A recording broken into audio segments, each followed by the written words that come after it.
Dr. Eric Kelly III and a host of phenomenal speakers from all around the globe for this 7-day virtual event that you don't want to miss. The mission of the Black Business Expo is to raise scholarship money from kids all the way from high school all the way from college. The Black Business Olympics is one of the largest Black business showcases in the world. It is an opportunity for businesses and companies to showcase their businesses globally. We are going to be giving away laptops up to $5,000 away to students. Again, I'm Olivia Appleberry, the founder of 2 Cents Finance and one of the speakers for the expo. I am so excited to see you there. For more info, go to www.blackbusinessexpousa.com or call 919-308-9090 and hope to see you there.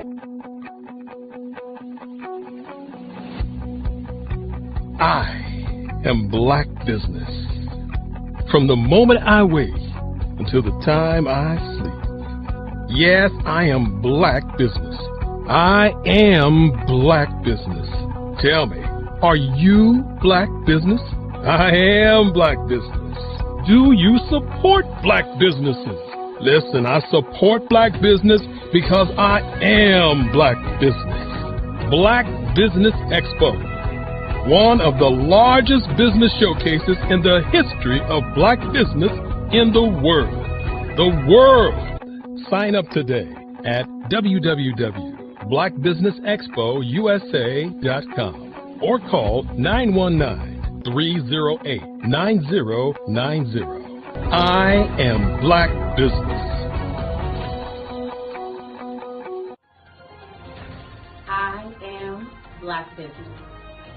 From the moment I wake until the time I sleep, I am Black Business. I am Black Business. Are you Black Business? I am Black Business. Do you support Black businesses? I support Black business because I am Black Business. Black Business Expo, one of the largest business showcases in the history of Black America in North Carolina. Join Dr. Eric Kelly III and a host of phenomenal speakers from all around the globe for this 7-day virtual event that you don't want to miss. The mission of the Black Business Expo is to raise scholarship money from kids all the way from high school all the way from college. The Black Business Olympics is one of the largest Black business showcases in the world. It is an opportunity for businesses and companies to showcase their businesses globally. We are going to be giving away laptops up to $5,000 away to students. Again, I'm Olivia Appleberry, the founder of 2 Cents Finance and one of the speakers for the expo. I am so excited to see you there. For more info, go to www.blackbusinessexpousa.com or call 919-308-9090 and hope to see you there. I am Black Business. From the moment I wake until the time I sleep. Yes, I am Black Business. I am Black Business. Tell me, are you Black Business? I am Black Business. Do you support Black businesses? Listen, I support Black business because I am Black Business. Black Business Expo, one of the largest business showcases in the history of Black business in the world.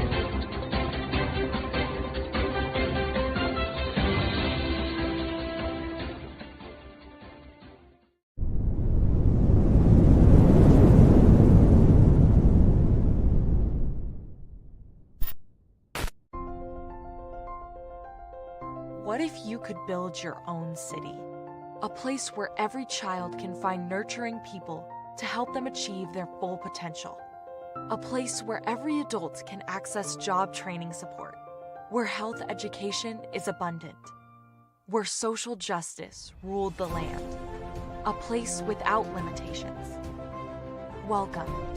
You have arrived at STEM City, USA. It is what every city should be. A safe and trusted community where you find people and resources to help you become everything you are and beyond. STEM City is unlike anything you have ever experienced. It is a digital twin of the world around you, only better. STEM City is about energy and soul renewal. It is more than a digital world. You can almost feel the power of live cultural events, music, and theater. STEM City promises a better future for children with caring mentors and hands-on activities with dedicated tutors to support our youth. STEM City is your passport to a healthy lifestyle with weekly events addressing our community's many issues.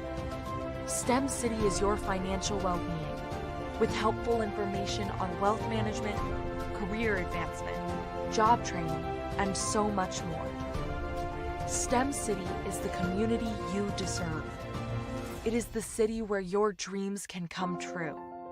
STEM City USA, a place in the sky that is accessible to all who reach for the stars.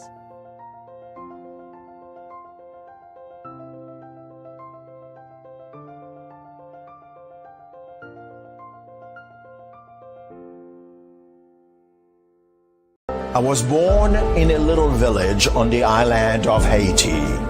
Many deadly diseases pounded me. It is as if they were on a mission to end my existence on this earth. I refused to give up. In 1983, I left Haiti and came to the United States of America. And I came with $5, 2 shirts. I didn't speak any English. I came to Atlanta. I got a job. I was a doorman. I was a doorman with a dream. What I used to come on stage. I'd rehearse this moment that I'm standing in front of you. That's the power of a dream.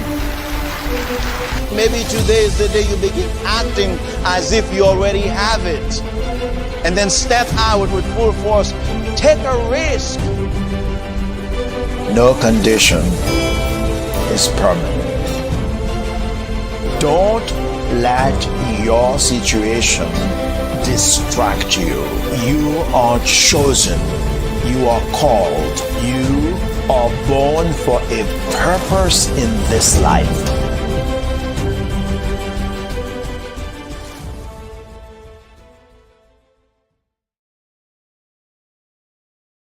Absolutely.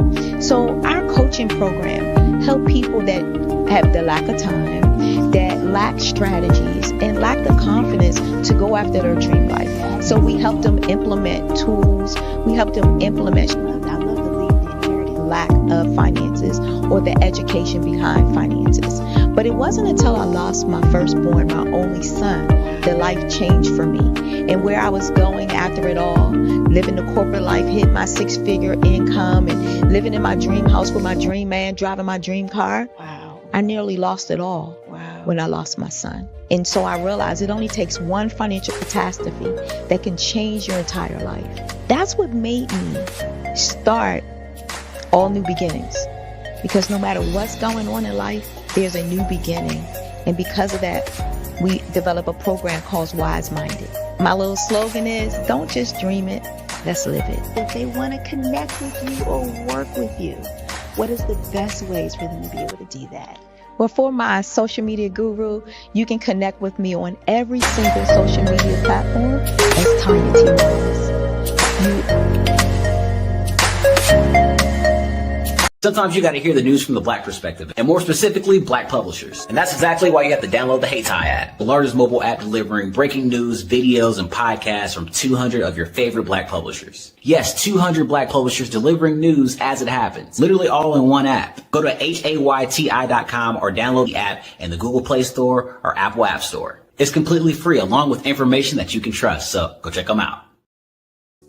Follow the Brand TV broadcast host, Grant McGaw, as he visits with top executives and entrepreneurs to find out their secrets of success with their personal brand.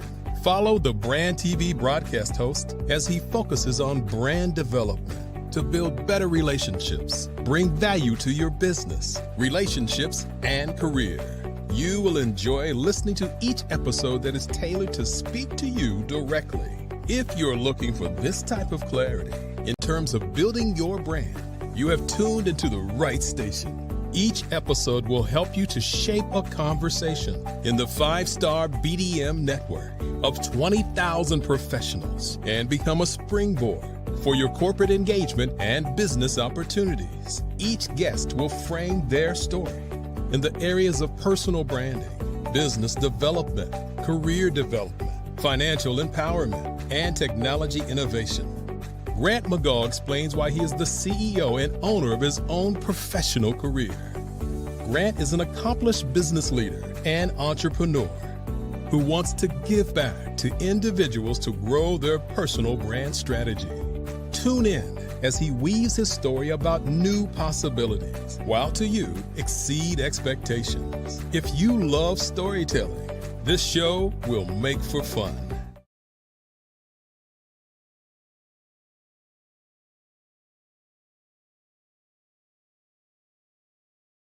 I am from Washington, D.C., but I was raised in Durham, North Carolina.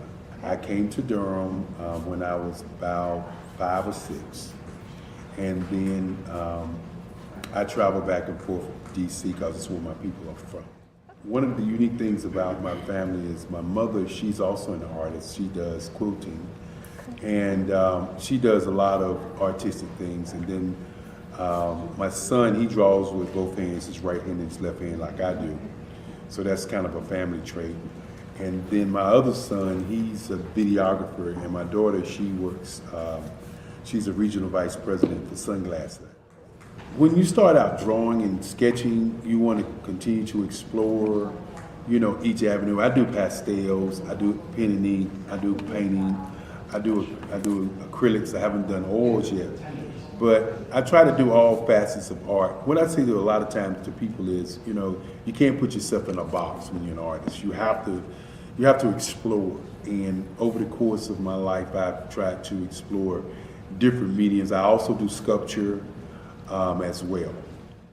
I choose my subjects by the intensity that they have in their faces, or the intensity that somebody is moving, because I do more than portrait drawings. I also do I do abstract, and then I do figurative drawing also. Well, what happened in this particular show is that I started out trying to come up with something that would be a little bit different than what everybody else is doing. So I was working on a Barack Obama show, and they wanted me to do some paintings of Barack. And so what I did was, because of the deadlines, I kind of did it kind of fast. And then I realized when I was doing it fast, I enjoyed it. And so then I started doing other pieces the same way, and I started to enjoy those pieces also. And so I came up with this particular style. And it's a style of lines and colors.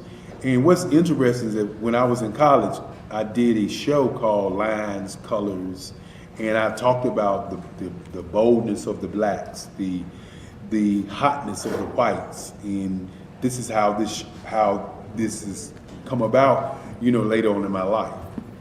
And the colors comes from a lot of the entertainers that I work with, where they wear different colors. They don't wear, your plain reds or your whites. They wear different colors, and so that's also another piece of what's giving me the colors.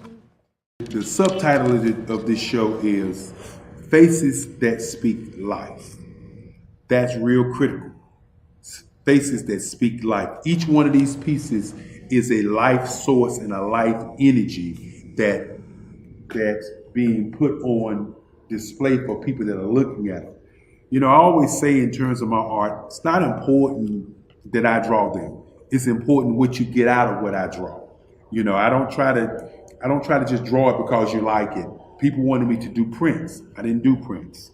People asked me to do different people, but the people that I choose are people that make a difference in the lives of people in the world. So the human landscape idea was, again, as I say, the lines represent your emotions, it represents your ideas, and it represents your journey as a human being. And that's why you get the different pieces and the different looks. And as you notice, I try not to do one look that looks alike another look. And that's what's the most important part of this show. Artist to me is a creative expression of something from nothing. You know, it explodes onto the canvas, or it explodes on in my work.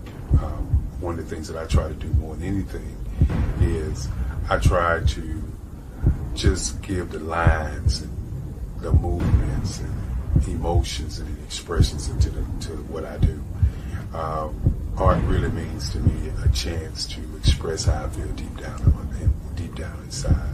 Most of my art begins as a thought that I might have, you know, whether it's sports, whether it's history, whether it's a woman or a man. It pretty much starts as an idea of thought before I get into the actual image of what I'm going to draw. I do a lot of historical pieces. I was a history minor in college, and I love to do history pieces. And a lot of times I'm thinking about history, and then I try to make that history impact you as you look at it. That's one of the reasons I do pictures so large. People ask me, why do I do pictures so big? And I tell them, I want the piece to impact them as they're looking at it, to kind of dominate them, dominate their space. And most of my pieces I try to do off page. I don't try to do anything that's going to be in those four corners or in a square. And I want your imagination to be a part of the piece that you're looking at. Over the past few years, we've seen the growth of existing and new initiatives focused on financial inclusion, building global networks, and reducing the wealth gap in response to the idea there's not enough seats at the table. Whether their outcomes are to increase the representation of Black executives on corporate boards, ensure an inclusive global economy, or to create new U.S. African commercial pathways, the strategies are often carried out by separate programs. The question is, should they be? With the continent of Africa being home to more than half of the world's fastest growing economies, the youngest workforce, over 400 companies generating more than $1 billion annually, 700 generating more than $500 million annually that are poised for growth, and being the destination of nearly $5 billion in venture capital in 2021. Diversifying U.S. and Africa commercial engagement by building bridges between African businesses and their U.S. diaspora should begin being seen as mutually beneficial. From helping to reduce Africa's enormous capital gap to catalyzing two-way trade opportunities, the COVID-19 global pandemic hopefully has taught us that global challenges and opportunities are more interconnected than we thought. During the pandemic, African companies like Unicorn Flutterwave, insurance provider Reliance Health, ride-hailing app Yasir, and 54 Gene, the continent's first bank of DNA on people of African descent, proved that when African companies have access to networks, capital, and information, they grow big, grow fast, and create solutions that are valuable to the world. This is why Be Direct was created. We are the first U.S.-based but African-centric board preparedness and board search company designed to connect U.S. Black talent and corporations to African businesses. Unique and fundamental to Be Direct's success is our process of helping board candidates adapt their experience and networks to an African context before they're connected to high-growth companies that are looking to locally and globally scale.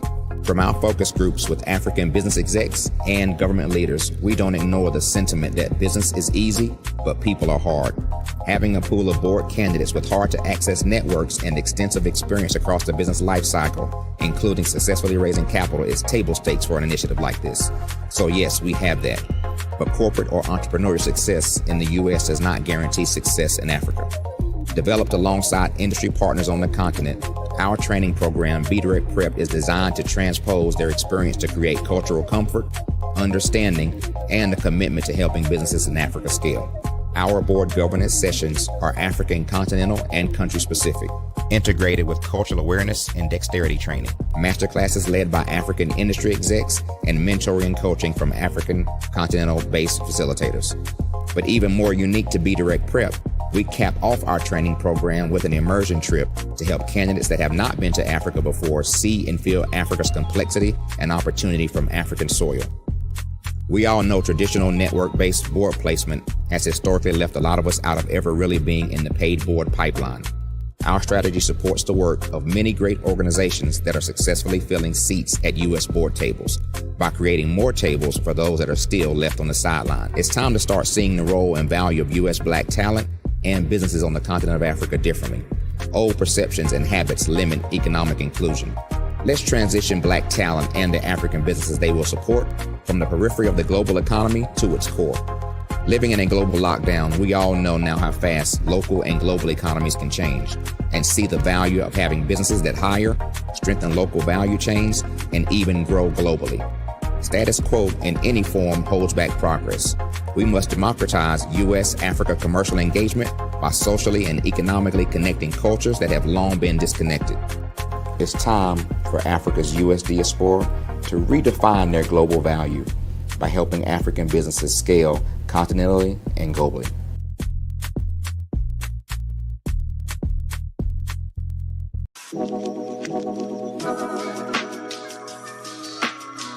The African company and the African CEO is making a conscious decision to bring on someone external to the continent versus bringing on someone who is from Ghana or Kenya or South Africa. And so the skill sets of the people that we take through our executive leadership training program and ultimately on the placement, obviously have to be extremely high caliber. So what we look for are corporate executives at the vice president to C-suite level, as well as Black entrepreneurs. When we look at the Black corporate executives, we're looking for some very specific skill sets, whether that be around supply chain, sales and marketing, engineering, product development. We want our folks to be able to add immediate value to the corporate board, right? And the other thing is, even if they don't necessarily have specific industry experience, they're bringing a diversity of thought.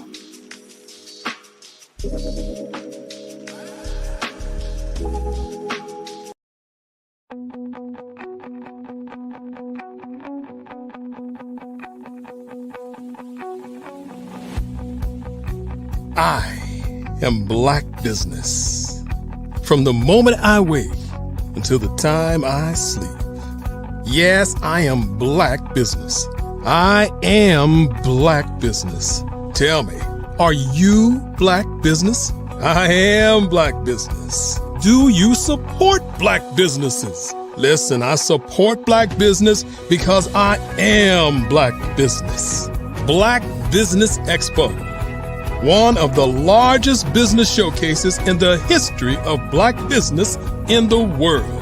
The world! Sign up today at www.blackbusinessexpousa.com or call 919-308-9090. I am Black business.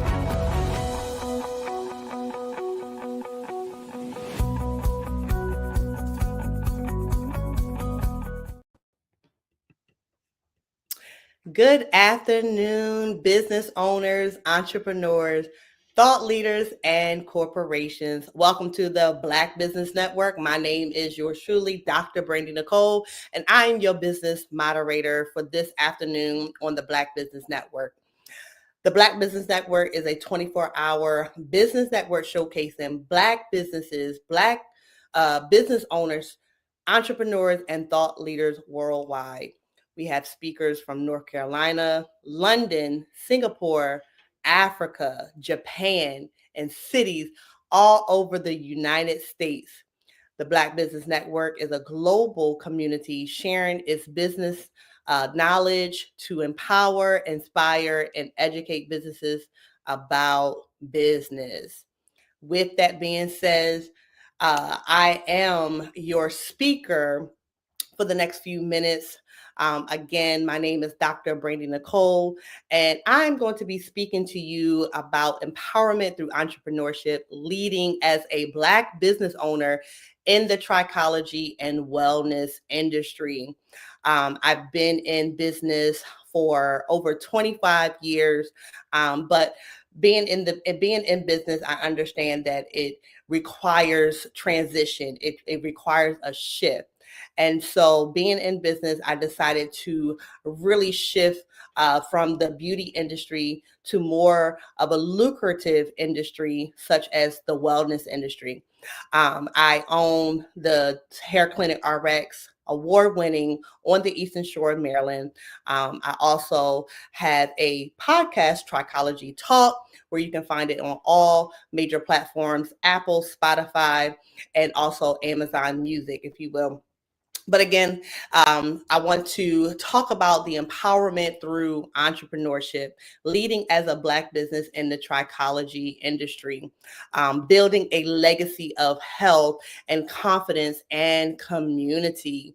And so one of the things that I want to really touch on, because what I understand is a lot of individuals do not know what trichology is. It's my passion, right? But trichology is a paramedical science that studies the hair in the scalp, right? A trichologist is the actual specialist that studies the hair in the scalp. And so my journey as a business owner has definitely evolved in such a way. My backstory is being in business for over 25 years, seeing business in the negative, six figures in the negative before I seen it in the positive.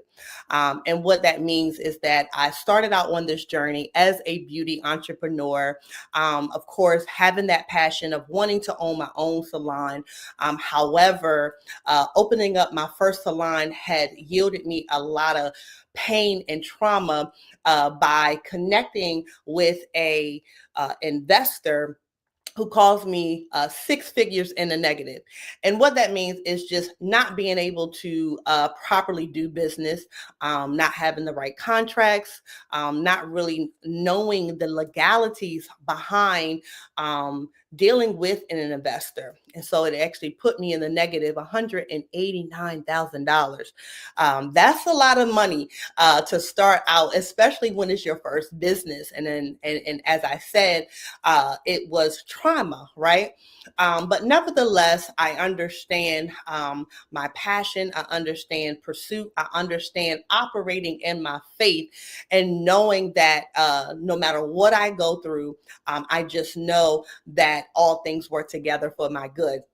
And so with that being said, seeing six figures in the negative, I began to evolve and just really just plow the ground in the beauty industry, becoming a celebrity stylist, becoming an educator, and a really major kingdom entrepreneur and influence in the industry, which now yielded me to be able to successfully open up the first hair clinic on the Eastern Shore of Maryland, dominating the market, right? Dominating the market as a trichologist, being the number one and only one hair care, hair restoration expert on the Eastern Shore of Maryland. So that's what I'm saying.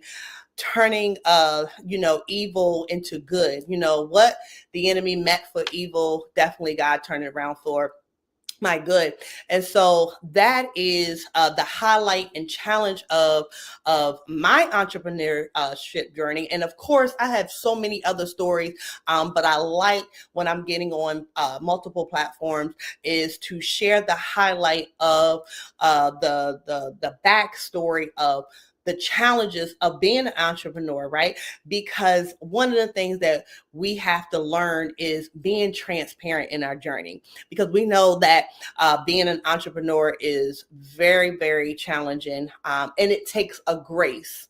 And so while I've had many challenges, I've definitely experienced several triumphs in my journey, which brought me to where I am today.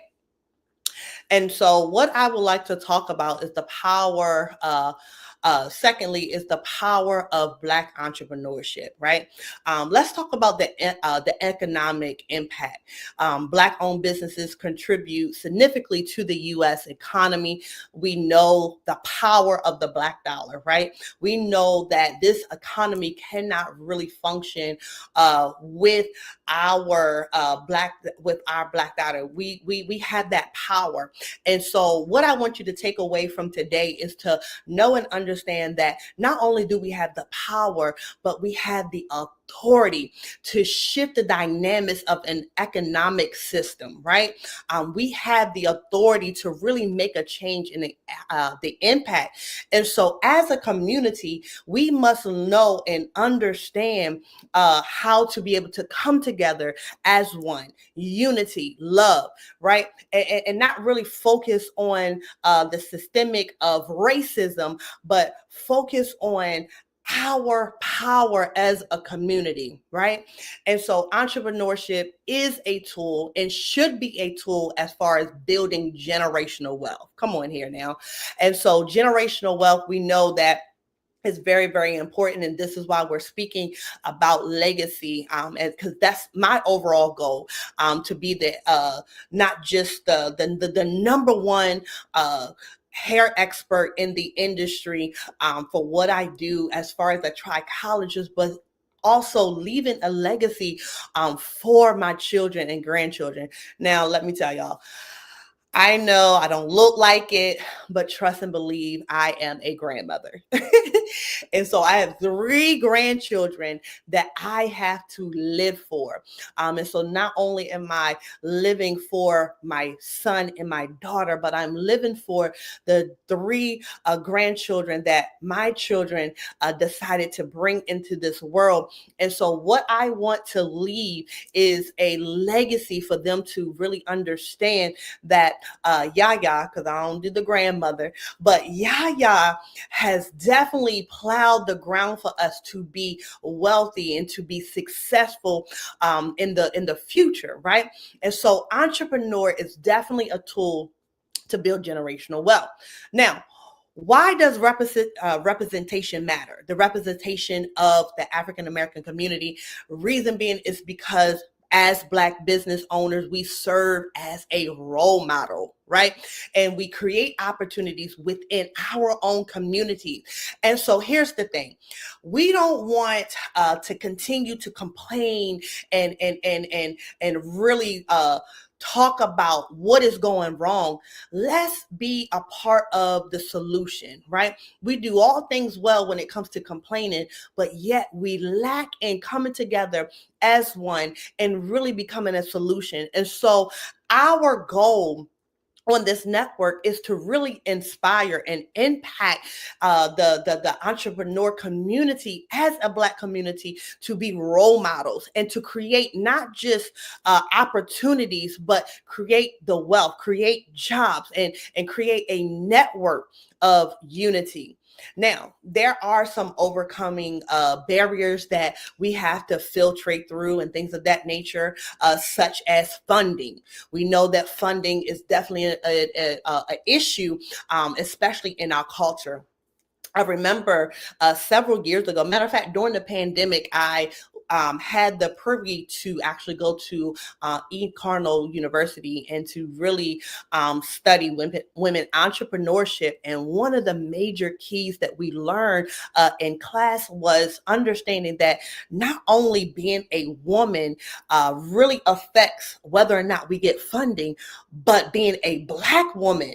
So we are a double minority. I'm speaking from a double minority aspect, right? As a Black woman, and how it can really affect the impact of whether or not we receive funding opportunities, limited resources, and then again, the systemic inequities when it comes to trying to overcome these barriers. You know, I remember the song that says, this is a man's world. And we get that. But at the end of the day, I understand, we should understand that without the man, you need the woman. The woman, we are the one that actually gives birth, right, to the men. And so this is why the power of unity is really, really important in our community to really assist us to overcome challenges as such.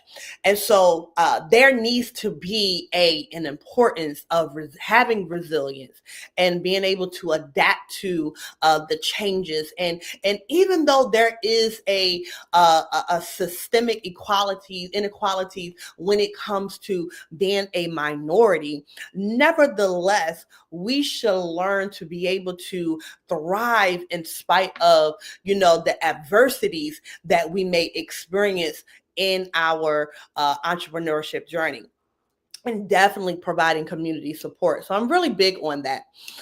So let's talk about why trichology matters in the Black community. This is my favorite part. So I just wanted to, talk about the importance of our community, but why should trichology matter? One of the things is basically having a unique hair care needs, right? And so we know, especially as Black women, we love our hair. Image is everything. However, I understand that when a woman loses her hair, she loses her confidence. And especially if a woman's identity, hear me, identity is rooted and grounded in her hair, it could actually alter her identity and how she feels about herself, right? Although, because I remember India Arie says, I am not my hair, and we should not, and we are not our hair. However, it is our crown and glory. And we know that when our hair ain't right, we got a whole attitude. If it don't look good, we do not feel good, right? And so this is the uniqueness of when it comes to trichology and being able to have a level of resource that if you are ever going through a hair or scalp situation, such as hair loss, or scalp disorders and diseases, know that there is help. And so as a entrepreneur, as a trichologist of the Hair Clinic RX, we understand that there are unique hair care needs, right? And so we know that African Americans, we require a specialized need, and there needs to be a specialized knowledge and care. Now, I'm going to be very transparent because for those of you who know who I am or who follow me, I'm very transparent. And one of the things that I understood about becoming a trichologist is the research, right? And so the research that was literally that was compiled with other scientists and trichologists and hair restoration specialists, a lot of the research, we were not included. Let's just keep it real. We were not included, right? And so not to say that there was anything wrong, but what I understand, let's go on a positive journey with that. What I understand is that when there is a lack of knowledge of a culture, some people have a tendency to just stay away so that they don't misrepresent or they don't provide the improper education when it comes to our culture. And so this is why it's important as a culture that we rise up even in the trichology industry, right? And so there is a need for specialized knowledge and care when it comes to us as a culture. Now, there's a high prevalence of hair and scalp conditions, including alopecia, especially traction-related issues. But let me just kind of speak from, my perspective as far as what I see consistently in my clinic, especially when it comes to the African-American women. I specialize in hair loss, hormonal hair loss for those women who suffer from perimenopause, menopause, postmenopause. That's hormonal hair loss, right? And so we know that going through that hormonal changes in our body, there may be a high cause of experiencing any type of excessive shedding and thinning and things of that nature. But not only do I see a lot of hormonal hair loss, what I understand as an African-American woman seeing this consistently in the clinic is inflammation in our bodies, right? And so my goal is to not only bring awareness to trichology, to be able to provide resources for your hair and scalp wellness, but my goal is for the holistic piece, right? Because as a holistic health practitioner, I am able to assess the dynamics of your heavy metal toxics and your metabolic levels, to be able to determine where your body is going and how it is functioning, and what systems in your body is actually being affected, right? And so this is really, really major in our community. And so what I am asking you to do is really just open up your heart and mind to just receive this type of knowledge and information, and really consider just at any point in your life to include us, the trichologists, in your hair care regimen. And that also goes for men, because believe it or not, men actually start to lose their hair at the age of 20, right? And so there is something called AGA, androgenetic alopecia, that allows the men to begin to lose their hair. They start to thin, and it can start as early as 20. And so there needs to be a proactive approach, especially in our community. We need our people to come together and really not just worry about the image and the maintenance of our hair and scalp, but the holistic approach of what's really going on in our body. One of the things I say is that your hair and your scalp tells a story. I am able to look at your scalp and be able to tell you, what medication are you on? Hey, well, what are you doing? What are you not eating? Or what are you eating? Your scalp. As a trained professional, we are able to examine your scalp from this perspective. And so with that being said, our community lack awareness, limited understanding of scalp health and holistic hair care and overall wellness. And so we need, as a community, to really thrive and just really be educated, if you will, educated in the holistic approach, because at the end of the day, we cannot leave a legacy if we don't have long life. Come on here now. We cannot leave a legacy if we do not have long life. Now, let me just say this. Believe it or not, once again, I am the 5th generation of 7 living generations in the African American community. So we know that the average African American community, African American family, does not live past 4 generations. However, I have 7 living generations. I'm the 5th generation, right? My son is 6, and then my grandson is the 7th. And we are actually double, because my sister, who also has a son, and they're, in close in age, she has a granddaughter as well. And so that just goes to show the longevity in our family. My oldest aunt, who actually allowed us to, really have this title of 7 living generations in the African American community. She is 100.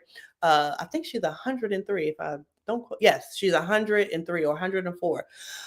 But nevertheless, she's over 100 years old, living strong. And one of the questions that we were asked was, how do we keep the vitality in our family?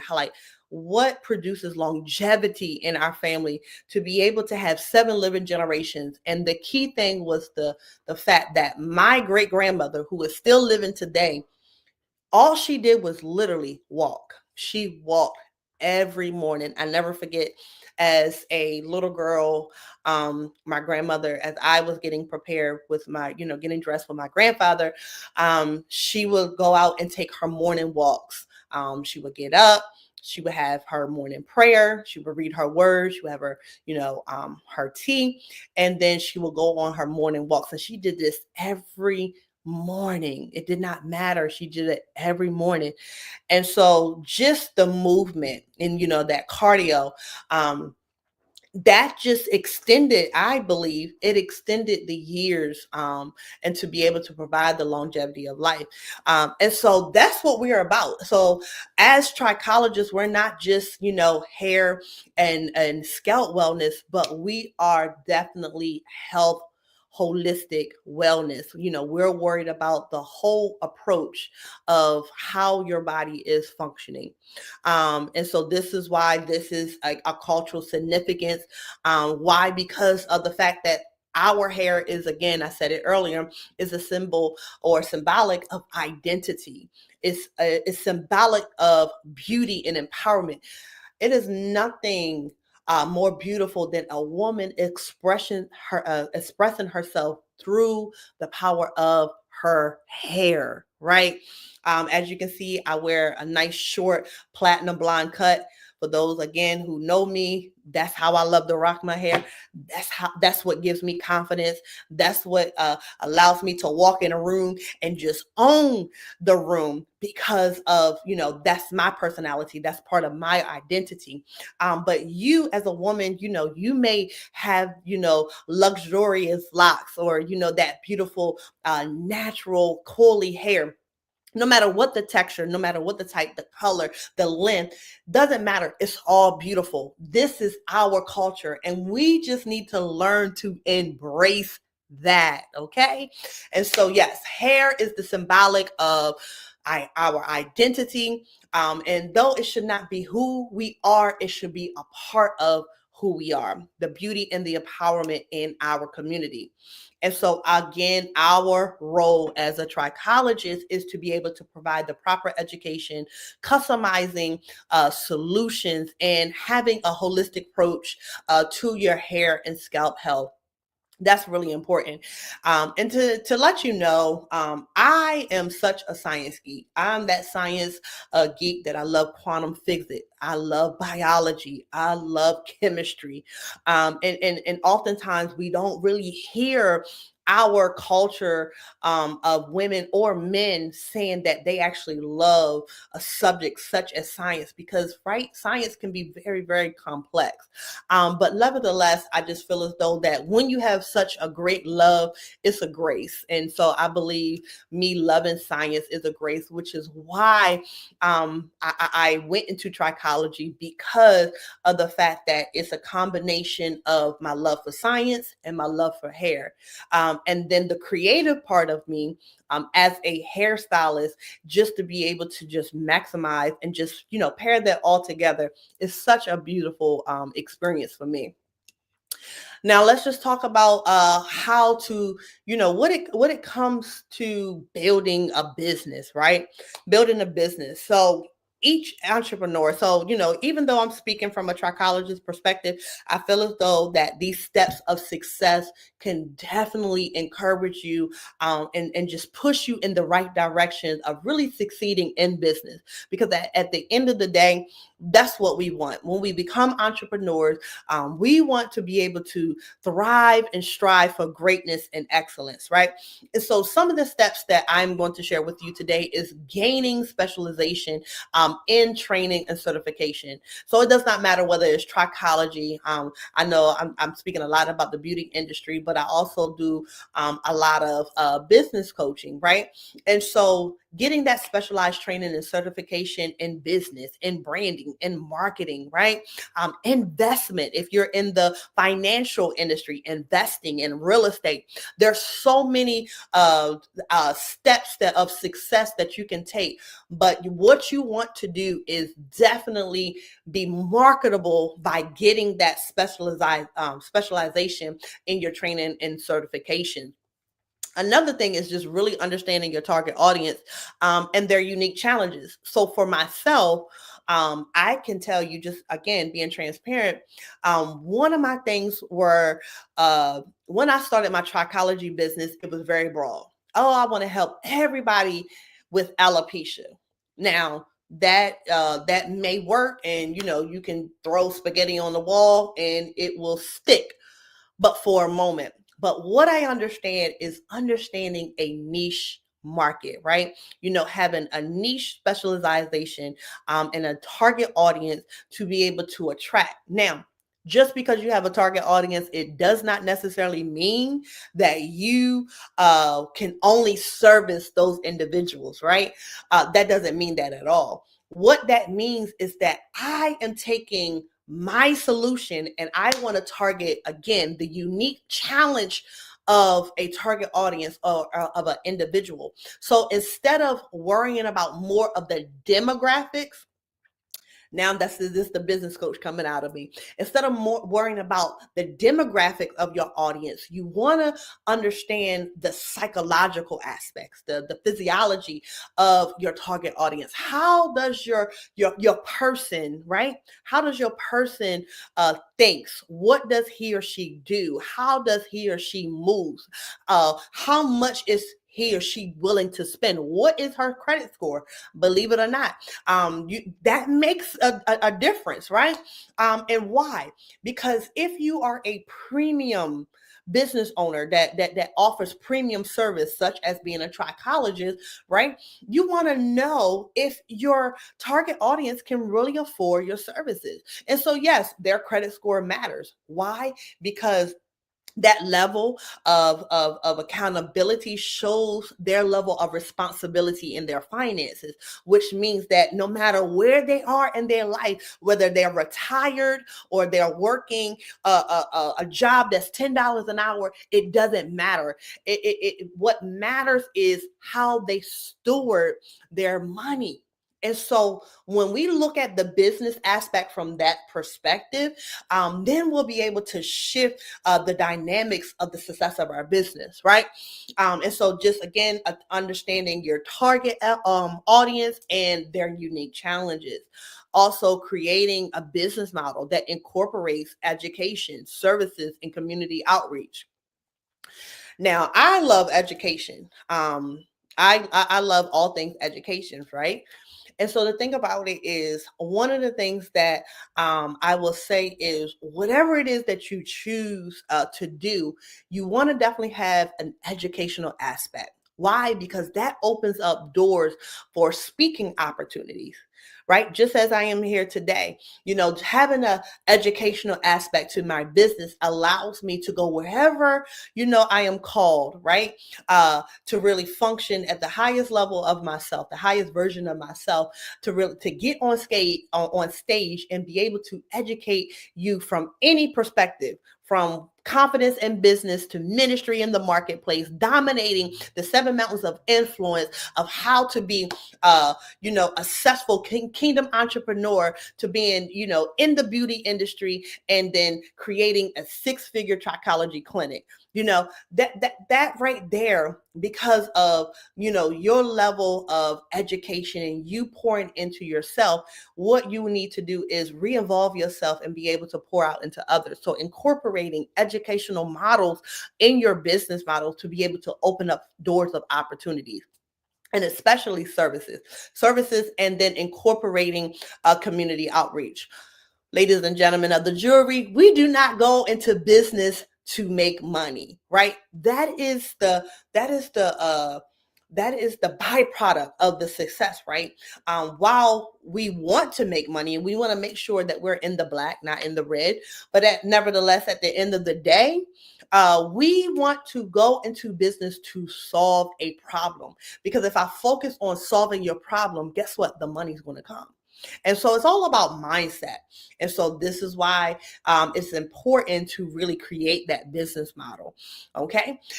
Challenges in the industry. Educating the community about the importance of trichology. So many people, they don't know what trichology is. And so this is why, because I've seen the opportunity to be able to understand, especially from a minority, right? A double minority, a Black woman. I decided to be the blueprint. Okay, let's create a podcast, Trichology Talk. So as I stated in the beginning, I have a podcast called Trichology Talk. And what Trichology Talk will do is be able to provide you with scientific and educational information to be able to assist you, whether you are a beauty professional, medical professional, or just a consumer who just want to properly educate themselves. We are providing you with information to be able to help you to thrive in your hair and overall wellness aspect of just where you are in life, right?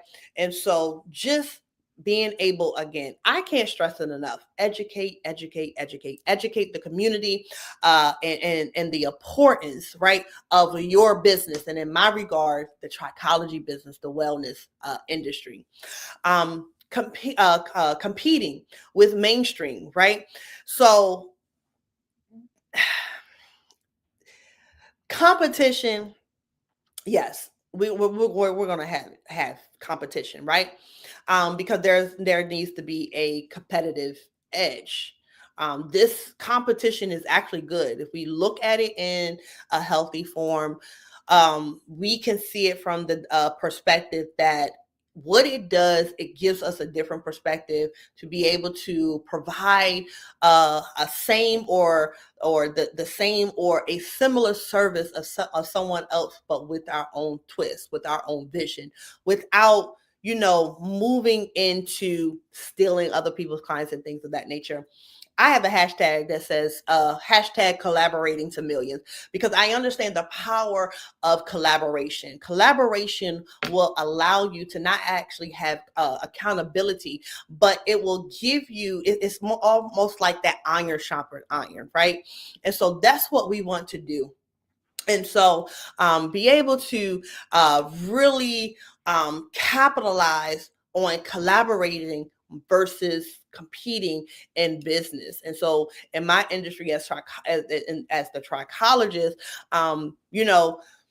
there are mainstream hair care solutions. Everybody has a hair growth oil. Everybody has a hair growth vitamin. Everybody has, a hair salon. But here's the beauty of it. They're not you. They don't have your grace. They don't have your anointing to do what you were called to do, right?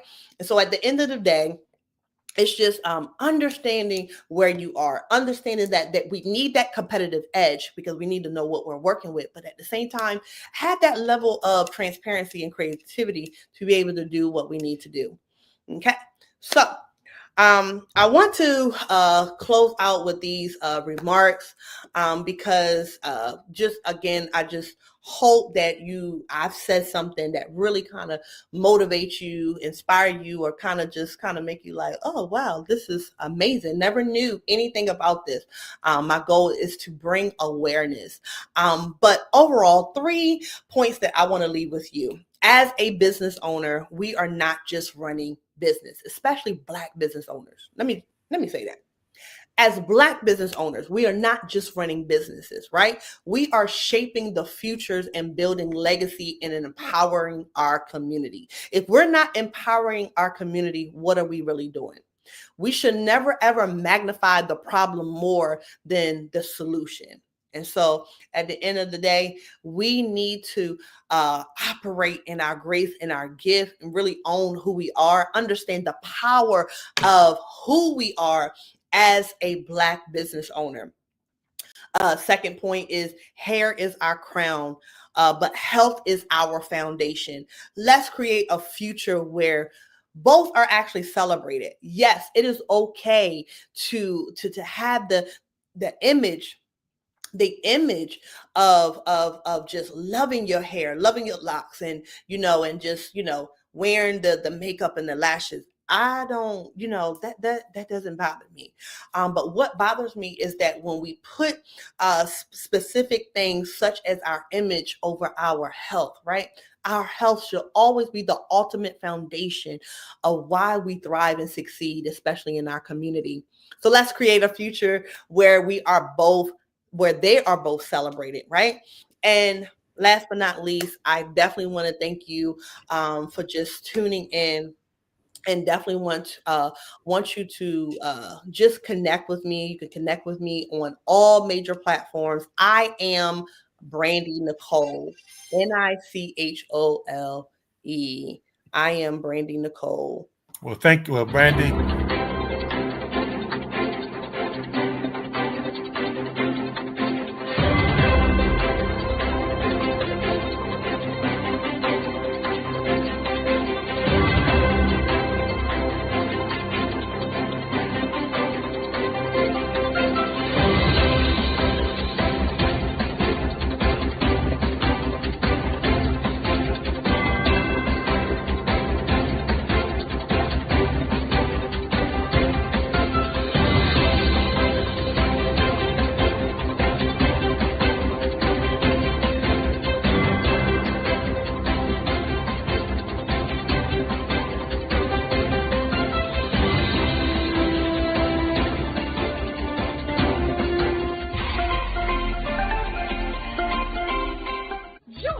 Dr. Eric Kelly III and a host of phenomenal speakers from all around the globe for this 7-day virtual event that you don't want to miss.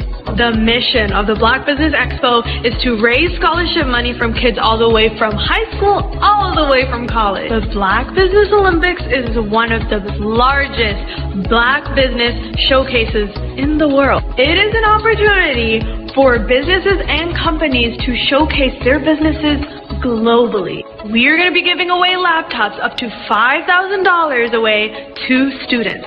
Again, I'm Olivia Appleberry, the founder of 2 Cents Finance and one of the speakers for the expo. I am so excited to see you there. For more info, go to www.blackbusinessexpousa.com or call 919-308-9090 and hope to see you there. I am Black Business. From the moment I wake until the time I sleep. Yes, I am Black Business. I am Black Business. Tell me, are you Black Business? I am Black Business. Do you support Black businesses? Listen, I support Black business because I am Black Business. Black Business Expo, one of the largest business showcases in the history of Black business in the world. The world! Sign up today at www.blackbusinessexpousa.com or call 919-308-9090. I am Black Business. I am Black Business. From the moment I wake until the time I sleep, I am Black Business. I am Black Business. Are you Black Business? I am Black Business. Do you support Black businesses? I support Black business because I am Black business. Black Business Expo, one of the largest business showcases in the history of Black America in North Carolina. Join Dr. Eric Kelly III and a host of phenomenal speakers from all around the globe for this 7-day virtual event that you don't want to miss. The mission of the Black Business Expo is to raise scholarship money from kids all the way from high school all the way from college. The Black Business Olympics is one of the largest Black business showcases in the world. It is an opportunity for businesses and companies to showcase their businesses globally. We are going to be giving away laptops up to $5,000 away to students. Again, I'm Olivia Appleberry, the founder of 2 Cents Finance and one of the speakers for the expo. I am so excited to see you there. For more info, go to www.blackbusinessexpousa.com or call 919-308-9090 and hope to see you there. I am Black Business. From the moment I wake until the time I sleep. Yes, I am Black business. I am Black business. Tell me, are you Black business? I am Black business. Do you support Black businesses? Listen, I support Black business because I am Black business. Black Business Expo, one of the largest business showcases in the history of Black business in the world.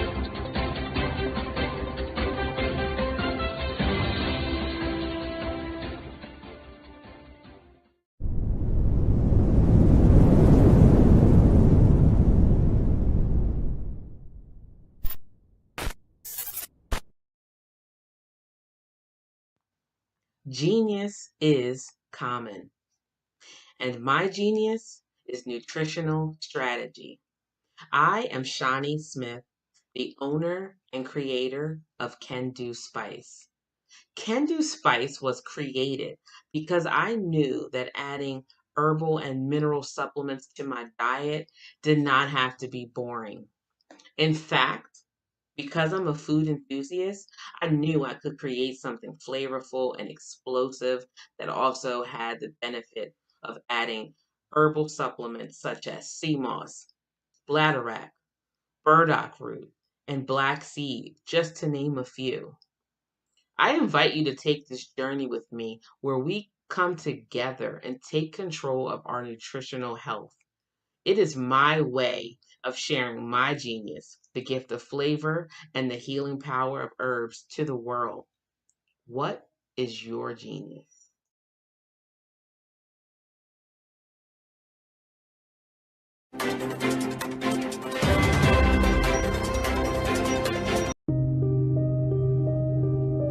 The Black Business Expo is changing my life. This year, they are giving away laptops and even $5,000 in cash to students just like me.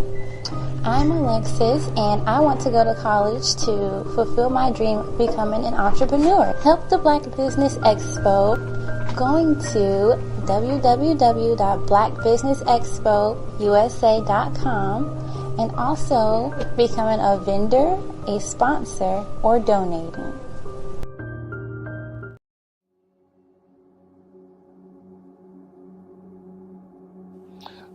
I was born and raised in southeastern West Virginia, the coal fields. My father was an AME minister. For me, I was very fortunate. Even though I grew up in the segregated South, I was surrounded by flourishing Black businesses, doctors, lawyers, bankers, dentists. They were all there and they were all successful. And I guess that's part of my dream, is to see that success come back. My name is Joseph Simmons, and I am the founder of the Center for Micro-Entrepreneurial Training. We have this moment in time where we can change the trajectory of people. And our focus is on women, Black and brown entrepreneurs, and their access to capital, their ability to build thriving businesses, the ability to employ people. There's a study that showed that in those three communities, especially Black and brown communities, $1 stays in those communities for 30 minutes. In white community, $1 stays in their communities for 8 hours. So think about it. For you in a Black or brown community to get gas, to get food, to go to a restaurant, you've got to leave your community, take those dollars out of that community and take it to another community that's already being well served. So if we can reverse that, if we can go from 30 minutes to an hour to 2 hours, that's progress. That's what we need to do. I was with SCORE. And then in May of 2020, of course, the events happened in regards to the murder of George Floyd. The other thing that I was experiencing was the denials of federal funds for small businesses. And it revolved around one thing. These businesses were not being prepared for grants and for government programs. And I came up with the idea for the Center for Micro-Entrepreneurial based off those two things. Morgan Stanley had a report out in 2020, first quarter, and it talked about there were 3 groups that were massively devastated by COVID-19 on their business. That was 1, women, number 2, Black, and number 3, brown entrepreneurs. The research showed that they had less cash on hand, They had less opportunity to go into a bank and get money, and they were very dependent on family and friends to keep their business up and running. If we can focus on those three groups, then we can have a dramatic impact on our communities. Really, the focus is on three areas. And those three areas are: one, the people; number two, the courses; and number three, a support network. Here at CMAT, we will provide you with the fundamentals for generational success. And you will be creating a vibrant community by attending our 5-day immersive training course.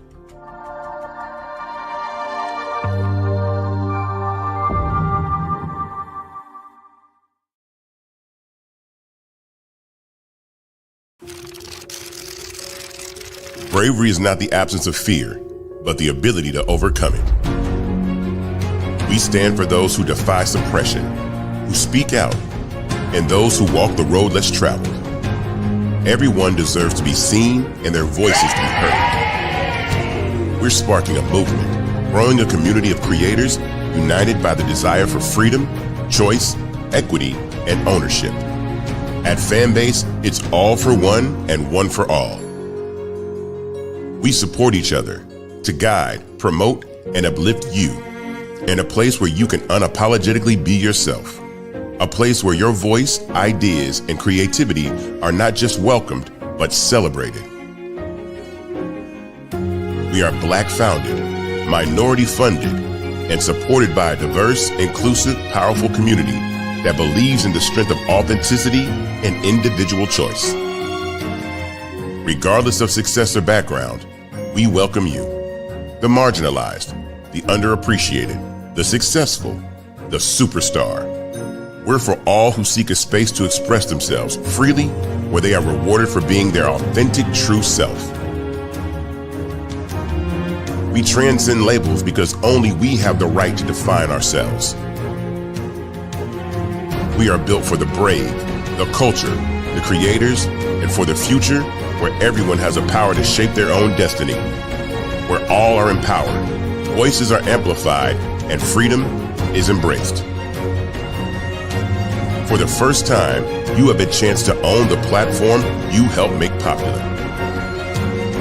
It's a revolution, a movement in how we connect, create, and share. Everyone is a creator, and everyone has a fan base. Here, you can be you without limits.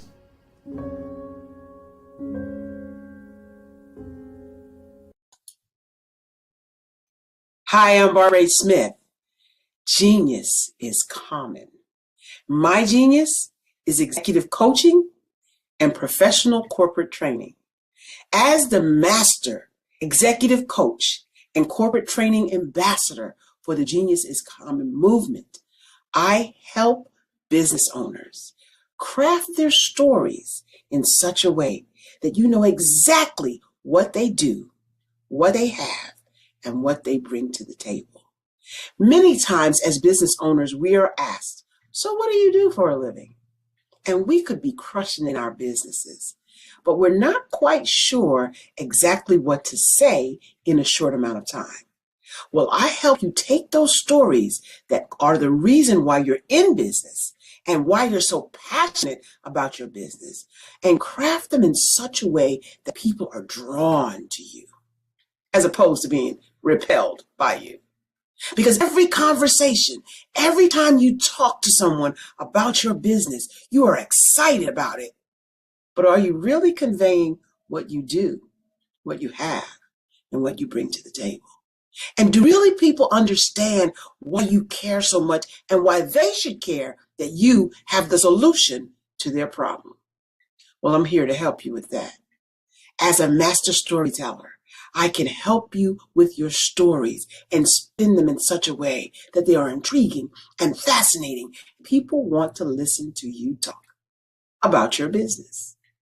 That's why at the Genius is Common movement, I am the master executive coach and professional training ambassador. That's my genius. And genius? Oh yeah, it's common.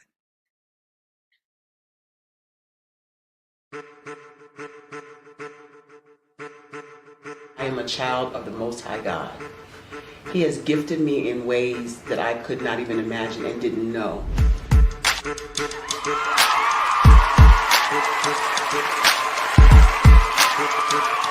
There was a time when I didn't know who I was.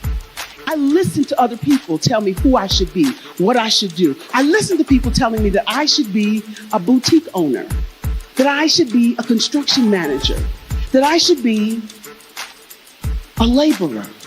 Have you ever felt like you should do something else, be something else, go somewhere else, be wherever you wanted to be, and you felt like you were in a box? Anybody in the room? And you couldn't get out? Anybody in the room? And you kept trying to go and you couldn't get out? Anybody in the room? But let me tell you, you need to rock the box. Rock the box.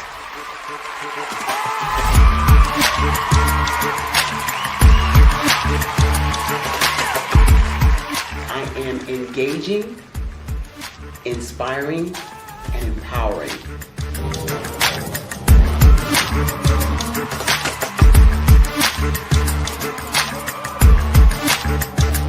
I would give you everything I know. Just by touching you, if I could, by osmosis, give you every single thing I've learned, I've gone through, I know I would.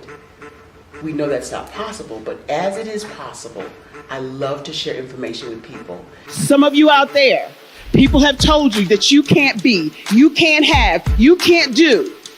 But I will tell you, like Kinston said, you can, you must, and you will. If it's to be, it's going to be me. You got to say it. If it's to be, it's going to be. If it's to be, it's going to be. If it's to be, it's going to be.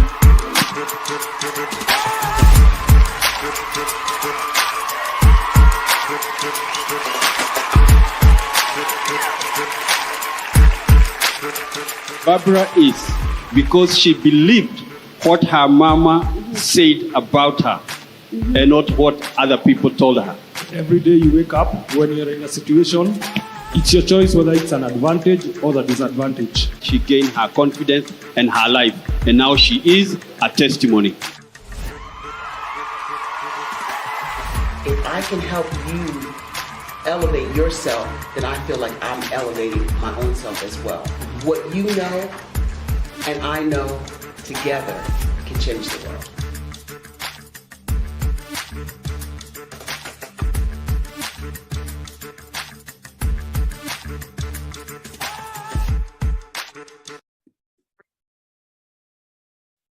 Hello, I'm Dr. Madeline Ann Lewis, President and CEO of the Executive Women's Success Institute.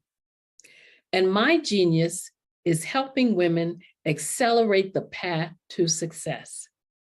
You know, I was blessed to have strong women in my life who encouraged, motivated, and pushed me to do my best and to never even think about giving up on my dreams.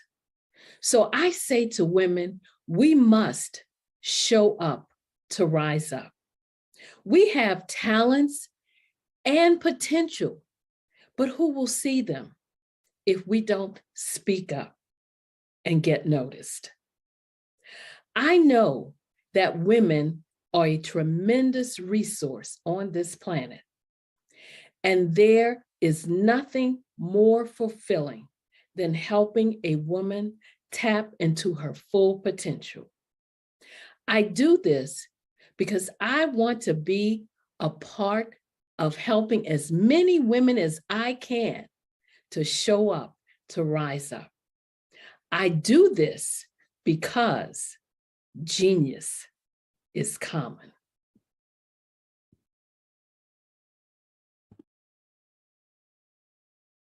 I was born in a little village on the island of Haiti.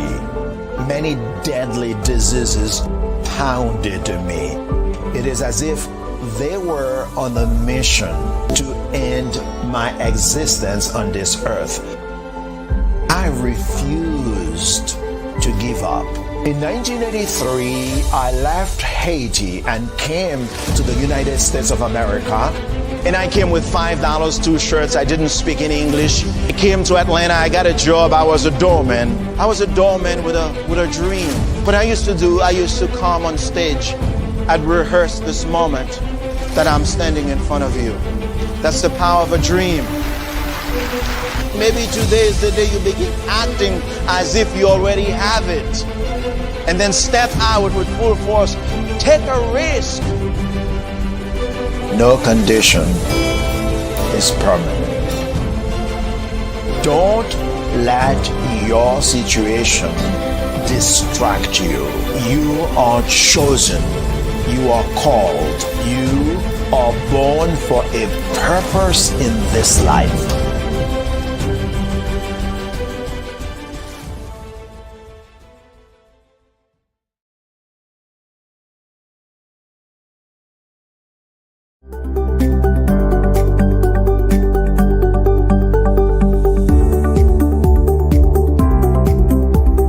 My name is Katie Bennett, and I own Lexicon Presents Publishing. We are a publishing and media company that helps you take your story and share it with the world.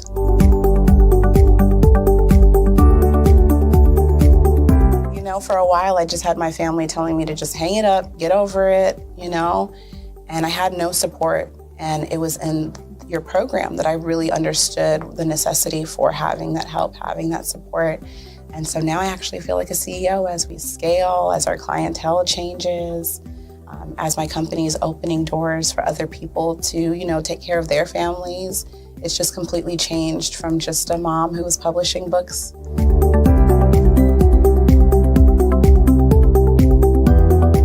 I was at a point where my job, although it was paying really well, wasn't enough. And my business was always in the red, and I was tired of it. And so I came in just hoping to get some sort of help to just not end up in the red every month.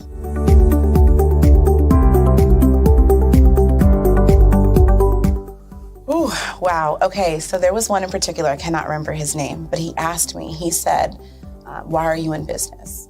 And I told him that I wanted to make a difference and I want to help my community. And he let me ramble on for a while. And then when I was done, he was like, okay, all of those things are great. They make you a humanitarian, not a business owner. And he was the one who told me, he's like, you know, you have this great service and you're offering it at like a great value price. So to someone like myself, we don't know that we're going to get the value of what you're actually bringing. And so that gave me the confidence I needed to raise my price. It gave me the confidence to go after my actual client that I actually prefer to work with. And it really just changed everything for me. I don't think without him kind of giving me that push, I don't think I would have gotten to this point or position.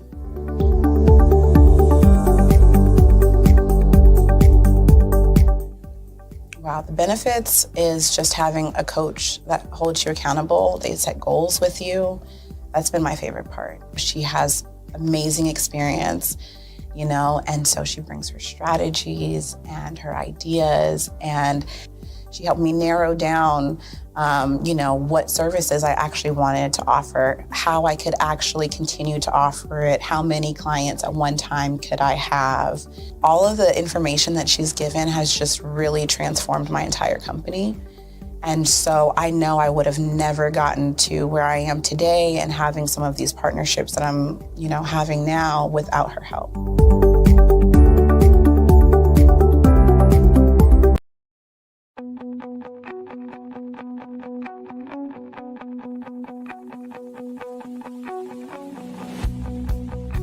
I am Black Business. From the moment I wake until the time I sleep. Yes, I am Black Business. I am Black Business. Tell me, are you Black Business? I am Black Business. Do you support Black businesses? Listen, I support Black business because I am Black Business. Black Business Expo, one of the largest business showcases in the history of Black business in the world. The world. Sign up today at www.blackbusinessexpousa.com. or call 919-308-9090. I am Black Business.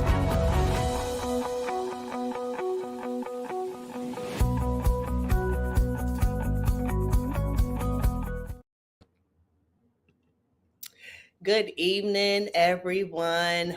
Business owners, entrepreneurs, thought leaders, and corporations. Welcome to the Black Business Network. My name is Dr. Brandy Nicole, and I'm your business moderator for this evening on the Black Business Network. The Black Business Network is a 24-hour business network showcasing Black businesses, business owners, entrepreneurs, and thought leaders worldwide. We have speakers from North Carolina, London, Singapore, Africa, Japan, and cities all over the United States. The Black Business Network is a global community sharing its business knowledge to empower, inspire, and educate businesses about business.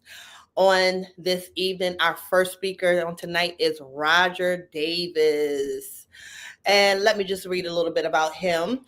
Roger C. Davis is an accomplished accounting professional and dedicated community leader, originally from Chicago, Illinois. He has a successful 35-year tenure at 3M. I hope I'm saying that right. He served as an accountant analyst and a customer accountant management representative, followed by 15 years as a tax specialist with H&R Block in Austin. In retirement, Roger continues to make a significant impact in the community as the business engagement coordinator for the Greater Austin Black Chamber, that's GABC, a licensed securities agent, and a licensed life, health, property, and casualty insurance agent with Prime America. Woo-hoo! He is an active member of several organizations, including the National Association of Black Accountants, NABA, where he proudly holds a lifetime membership and has served in various leadership roles, including as president of the Western Region. Let's give it up for Roger C. Davis. All right. Hey, Roger. Well, thank you so much, Brandy, for that kind introduction and an early happy Christmas holiday and Kwanzaa and whatever. Hello, my name is Kiasi Helm and I'm 14 years old. I think my genius would probably have to be setting goals and achieving them. I say this because ever since I was young, I always wanted to be an author, and at age 11, I ended up achieving this. But not only did I end up becoming an author, I ended up becoming a public speaker, a publisher, a business owner, all these great things. The name of my business is Written by Kids Publishing Company. I decided to start this company because I thought it was important for me to help kids my age express themselves through literacy and just achieve their own goals. Because to me, achieving goals is the best thing in the world to feel. It's you just achieving things and aspirations that you set for yourself. And I know that everybody is capable of this because even if you don't end up achieving the goal, you still tried your best, and that's the most important thing. And everybody is capable of this because genius is common. Thank you.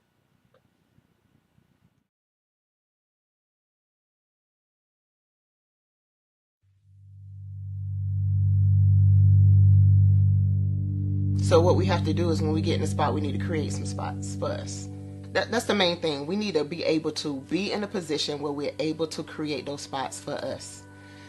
For me, being an entrepreneur, I'm not just going to get a business and then leave you sitting high and dry. If you ask me some questions about entrepreneurship, I'm going to give you as much as I received. I've seen people who made it, and then when you ask them, it's like, okay, now you have to pay me for the information, the same information I got for free. We probably in totally different cities. There's no way that we're going to bump heads or anything. We're not competing. Bring me up with you. And so I just think that whatever education that I have, then I need to be able to give that to my own as well. So create the spots. You can create the spots when you get there.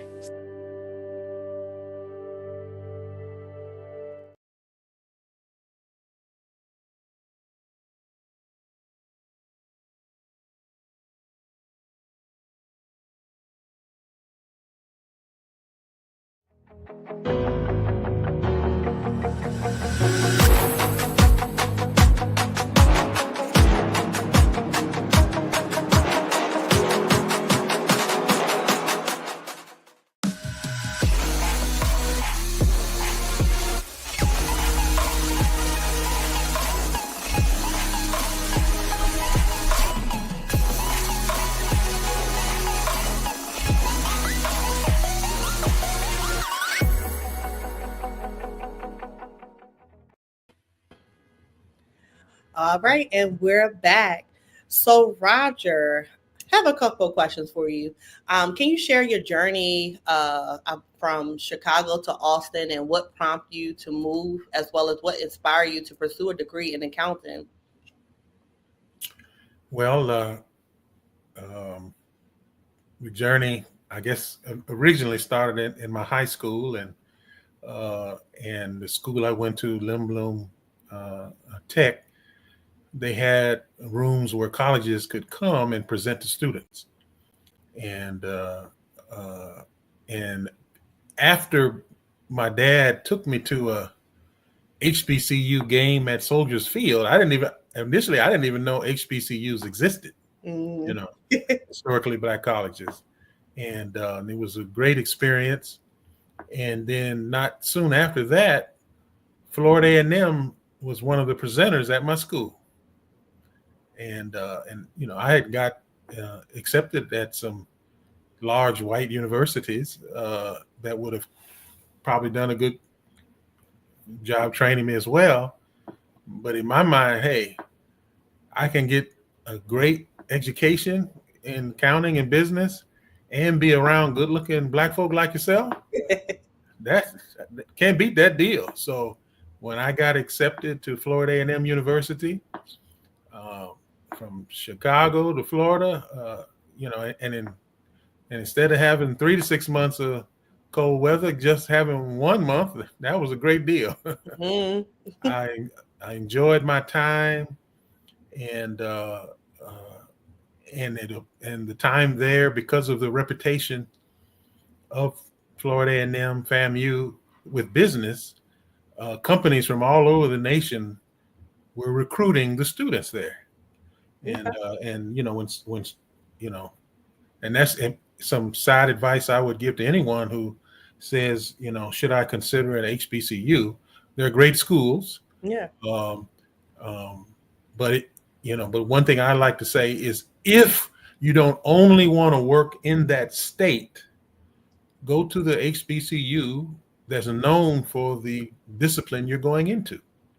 And FAMU was known nationwide for business. So that way I knew I would have options, not just in Florida, but around the nation. And then, you know, 3M was one of my internships, and I had a great experience with them. Now, of course, the headquarters is in Minnesota, which is colder than Chicago, but I knew after my internship that they were opening a site and were committed to Austin, Texas. So that let me know. So my plan, even when I got hired, was to maybe work a few years in Minnesota. You know, learn the culture, learn the people, develop that rapport and trust, and then transfer to Austin, Texas. So that's how I ended up here in Austin, Texas. Since January of '87, and had a great career, great family life, and it's definitely a blessing. But that's kind of how the story went. Awesome. So let me ask you this, Roger. What are some lessons did you learn in your early years, especially after landing your first job? Like, speak to how did you land your first job, and then the lessons that you learned in those early years.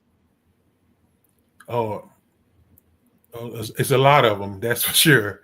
And but one thing, and it goes back to my comment earlier about wherever you go, if you're blessed, you want to go to a school and major in an area where it's known for. Um, because in addition to the great training that you'll get wherever you go, the internships that I had, and most students get maybe 1 to 3 internships, and that's fantastic. Mhm. I actually had 5. So Wow, that's awesome. so I was, I was a broke student. I was a broke kid, so I didn't turn down money. But even if it's just one good internship, that adds some experience to your resume. Yes. Moves you ahead of many other qualified candidates that may be interviewing for the very same job that you're going after. And so I highly recommend, doesn't mean you can't have a successful career and never have an internship, but it just makes it so much easier, and gives you some concrete things to say in the interview versus it all be theory and blue sky that Mhm. I believe I'll do this. But we can replace that believe with this is what I did or we did, as an experience. So, highly recommend all students to get, because that is a big catch-22. On the one hand, a student wants a job because they don't have experience, and the, Yes. and the employers want to hire people with experience. So Right. that's kind of a catch-22. So Right, if, yes. if a student can get an internship as close to their field of choice, it's highly recommended. When you get to school and through your school career, your teacher should know you because you're a quality student. But also the career services area. I would imagine every school has a career services job placement. They should know your name, so that if you're not calling on them for opportunities, maybe when opportunities come to them and there are no students applying, they'll think of you first. And those are, your professors should know who you are because you're a great student. Yes. And the career service job placement office, whatever the names may vary, they should know your name too. Absolutely. Absolutely. And I love that, Roger. One of the things that I can identify, especially as an educator and being an employer, is your success actually starts in school. And so how you show up in school is how you're going to show up in the marketplace. So I love that statement of where you actually said like your professor should definitely know who you are, and then career services and then beyond, because that is the foundation, right? And so with that being said, with your experience and learning those lessons, let's talk about like what led you to take on the role of business engagement coordinator, right, for the Greater Austin Black Chamber. Like, let's talk about that a little bit. So you gained your internship and your experience, and you started to develop your level of success. But then you landed this role as a business engagement coordinator for GAB BC. So speak a little bit about that. Well, I'm a little old. If you can't tell, I cut my hair low, maybe confuse some folk, but I've been around for a good while, and I'm eager to give back. Many people have poured into my career and my success, and I just I wanted to give some time on the ground helping potential entrepreneurs or Black business owners or current entrepreneurs or Black business owners. And if I can share any pearls of wisdom with them from my experience with 3M or H&R Block, as a licensed life insurance and securities person, and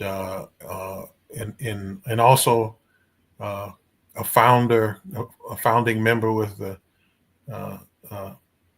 Black Professional Alliance of Austin, to let people, to have our businesses be well organized. Yes. To succeed and thrive. Yes. Everybody wants money. Everybody thinks they have an idea for a business.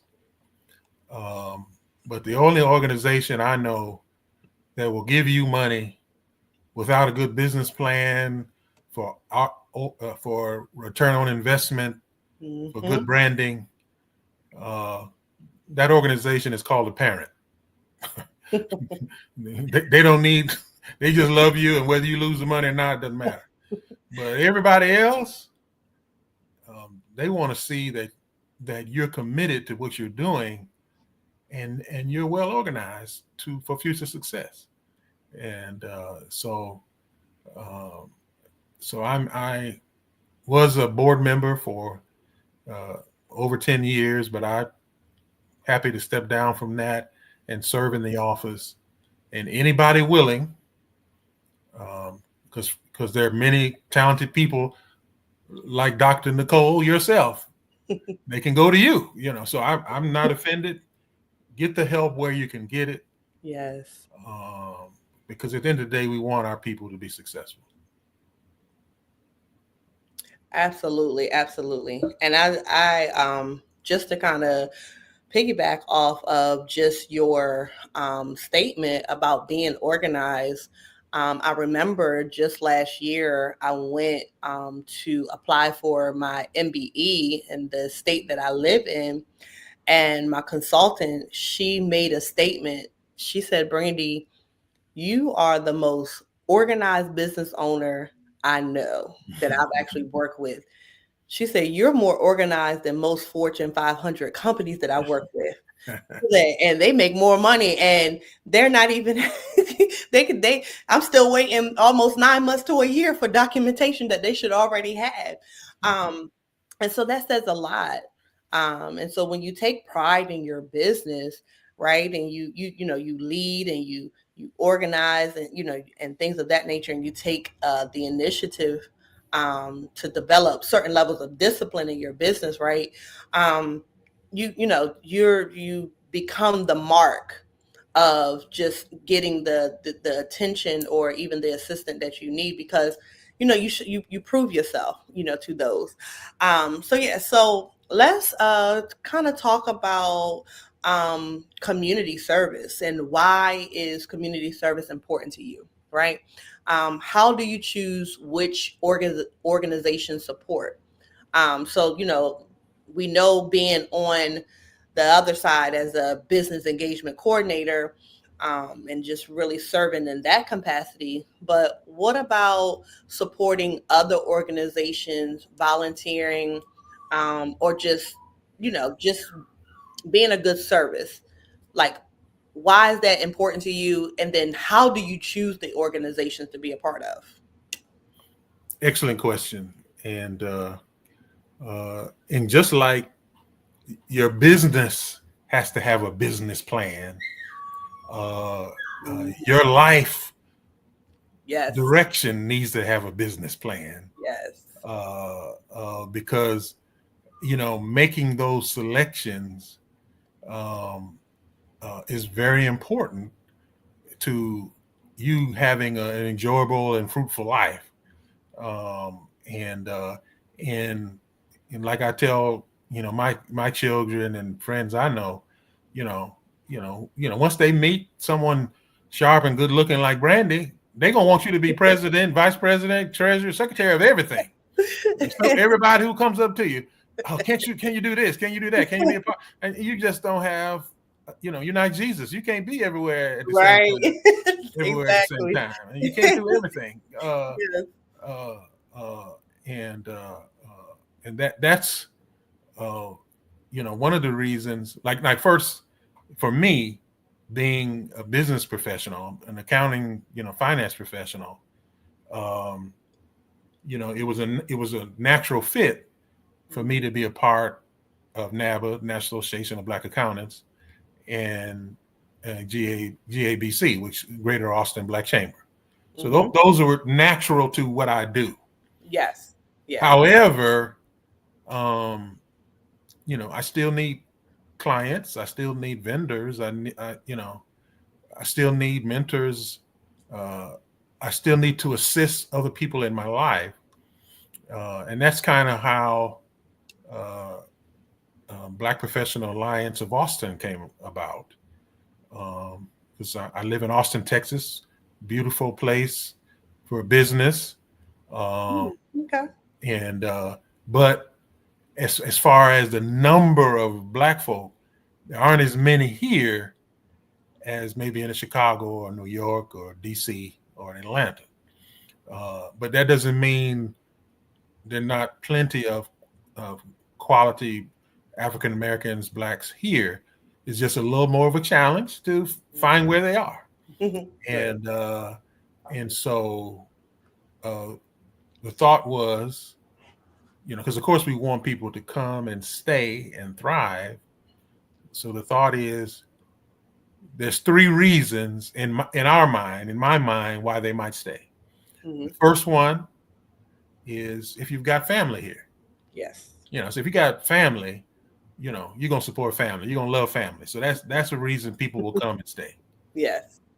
Number 2, if you have a wonderful church family, I found that at Church of Christ at Eastside here, and others may find it at others, but that's another reason folk might stay.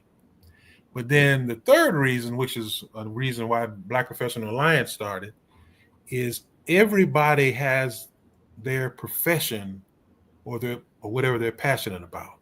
So when you run into other people with that same profession or passion, see, that's like a language. You see, so if you're in accounting, talking to another person in accounting, right on the same level. Yes. But if I run into a lawyer, I know a little bit about legal, but eventually it's going to go over my head. I'm not going to be able to connect.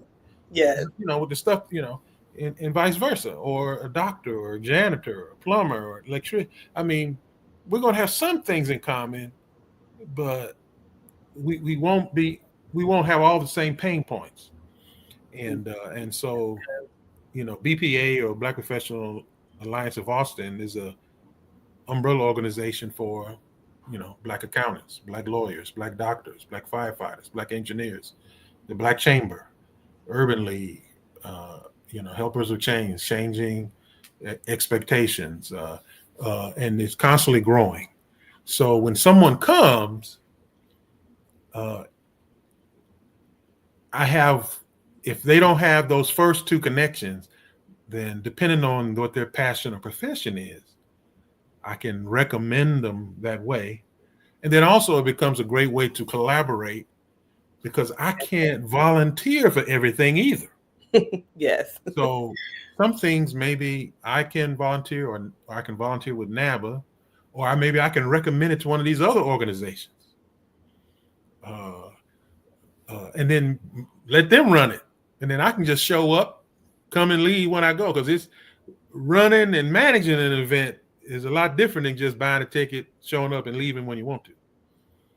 And so that's kind of been my strategy, because of course, the family would be mighty upset with me if I'm spending all my time, doing good works, and I'm not spending no time with them. Yes. Yeah. So that's my recommendation to people, because we know we need to give back. That builds your brand. Yes. It shows you care. Yes. Because at the end of the day, business is a relationship. People don't feel you're a trustworthy person who cares about people, because you can know your stuff, but if they think you're not trustworthy or caring, that might turn them off. But then again, nobody wants somebody who's caring and loving, but 2 + 2 = 5. That don't work. You need both. You need the talent in that area, but you also want somebody who's trustworthy and caring. And so that, I select the ones I can, because I select carefully the ones I'm going to be a part of, because my experience can contribute. Mm-hmm. You want to feel like you're a contributor. Yeah. And then if I don't feel that I'm comfortable in that, then I can recommend them somewhere else, and then I can support. Maybe I don't show up. Maybe I donate a couple dollars. Right. Yes. So I can spend time with the family, and because you all of us want that balanced life to enjoy. Yes. Absolutely. Absolutely. I love that. Alignment is everything. And you said something key. You talked about, relationships. And one of the things I speak on a lot is relationship is currency, right? When you have the proper relationships, especially when it aligns with the core value of who you are, you are setting yourself up for great success. We all need those relationships that will cultivate us, hold us accountable, iron sharpens iron. So I absolutely love that. With that being said, can you tell us more about the City of Austin African American Resource Advisory Commission, and kind of speak about like its goals? What are their goals? Like, because that is something that you've been a part of or associated yourself with. So, kind of speak to us about that. Certainly, as of my service to the Black Chamber, I'm the Black Chamber's appointee to the African American Resource Advisory Commission, which is a City of Austin commission. So just kind of give you a brief deal, because every city organizes different. Mm-hmm. The City of Austin, has a mayor, and then has council men or women who represent certain groups of zip codes of the city. Mm-hmm. Okay. And of course, to be putting in laws or responding to the needs of the community, one of the ways our city does that is it has commissions around the different cultures or demographics of the city. So, for example, I'm a part of the African American Resource Advisory Commission. There's a Hispanic one, an Asian one. There's one for veterans. There's one for disabled. So they have various commissions. So whenever an issue comes up in that demographic, Mm-hmm. if it's not an obvious solution, they will send it to the commission for presentation and review to send back, because every council member appoints one person, and then there are certain organizations, because of their value and commitment to the community over the years, have a spot. So the Black Chamber has a spot, which I hold currently. The Austin Area Urban League, the NAACP, and then the Austin Revitalization Authority. So those are the 4 additional to the 10 council seats. And so I'm glad to serve on that. We see some very talented people make presentations on various things. Some people are making presentations.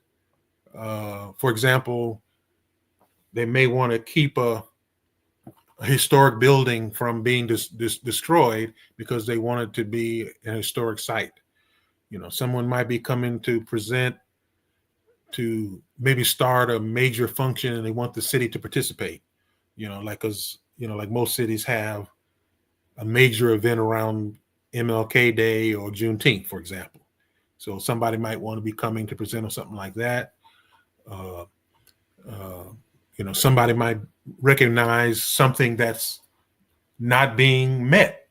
Maybe there's some issues in the Black community that are not being met, and they make that presentation and and as a result of this, we'll take these issues back to council and say, hey, we want a line item in the city budget to cover this, or we recommend this be changed, or this be added, that kind of thing. So it's the city's attempt to be as fair as possible, because you know, as any organization gets bigger, it's more and more difficult to appease and meet all the needs of everyone. So I'm glad to and definitely from the business side, because I am representing the Greater Austin Black Chamber. So especially when I hear things that are pain points for our businesses succeeding, I definitely want to take those issues forward. Yes. And recommend potential solutions that the commission may have come up with, or maybe someone has presented to us that say, hey, we recommend that, hey, this be implemented or this be changed. Awesome. That's awesome. Well, Mr. Roger Davis, I would like for you to share, how can we get in touch with you? Please share how we are able to connect with you. Oh, certainly. And I want to mention I work part-time at the Austin Black Chamber, Monday, Wednesday, and Friday, 9 a.m. to 1 p.m. Central.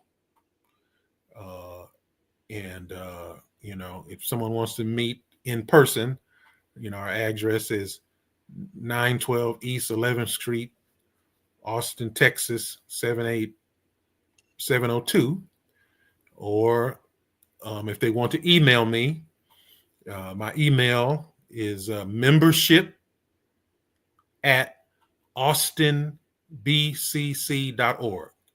So that's BakerCharlieCharlie.org, O-R-G.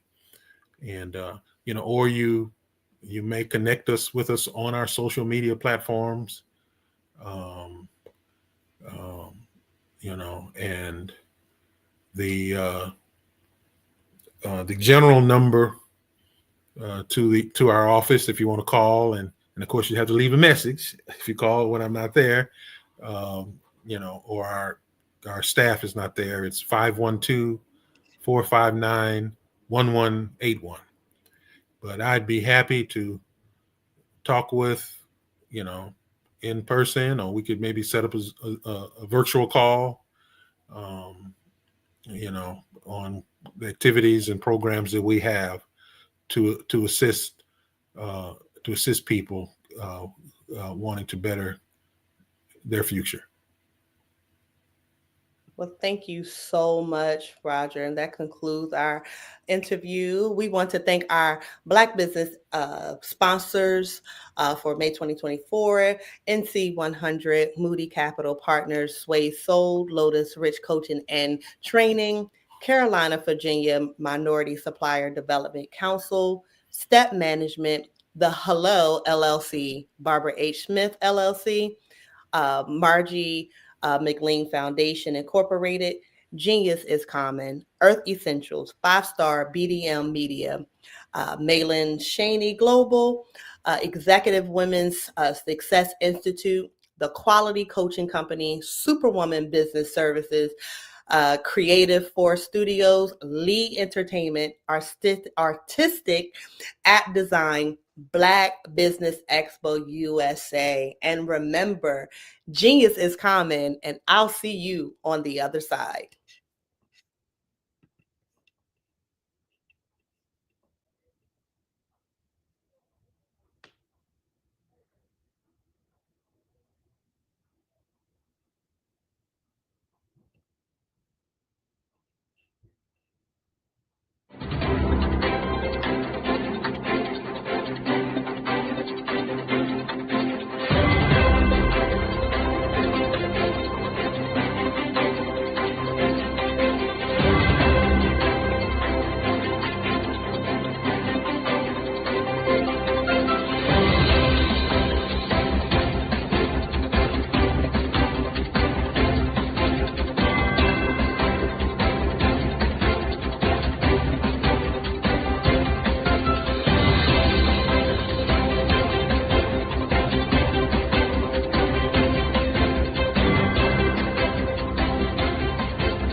Dr. Eric Kelly III and a host of phenomenal speakers from all around the globe for this 7-day virtual event that you don't want to miss.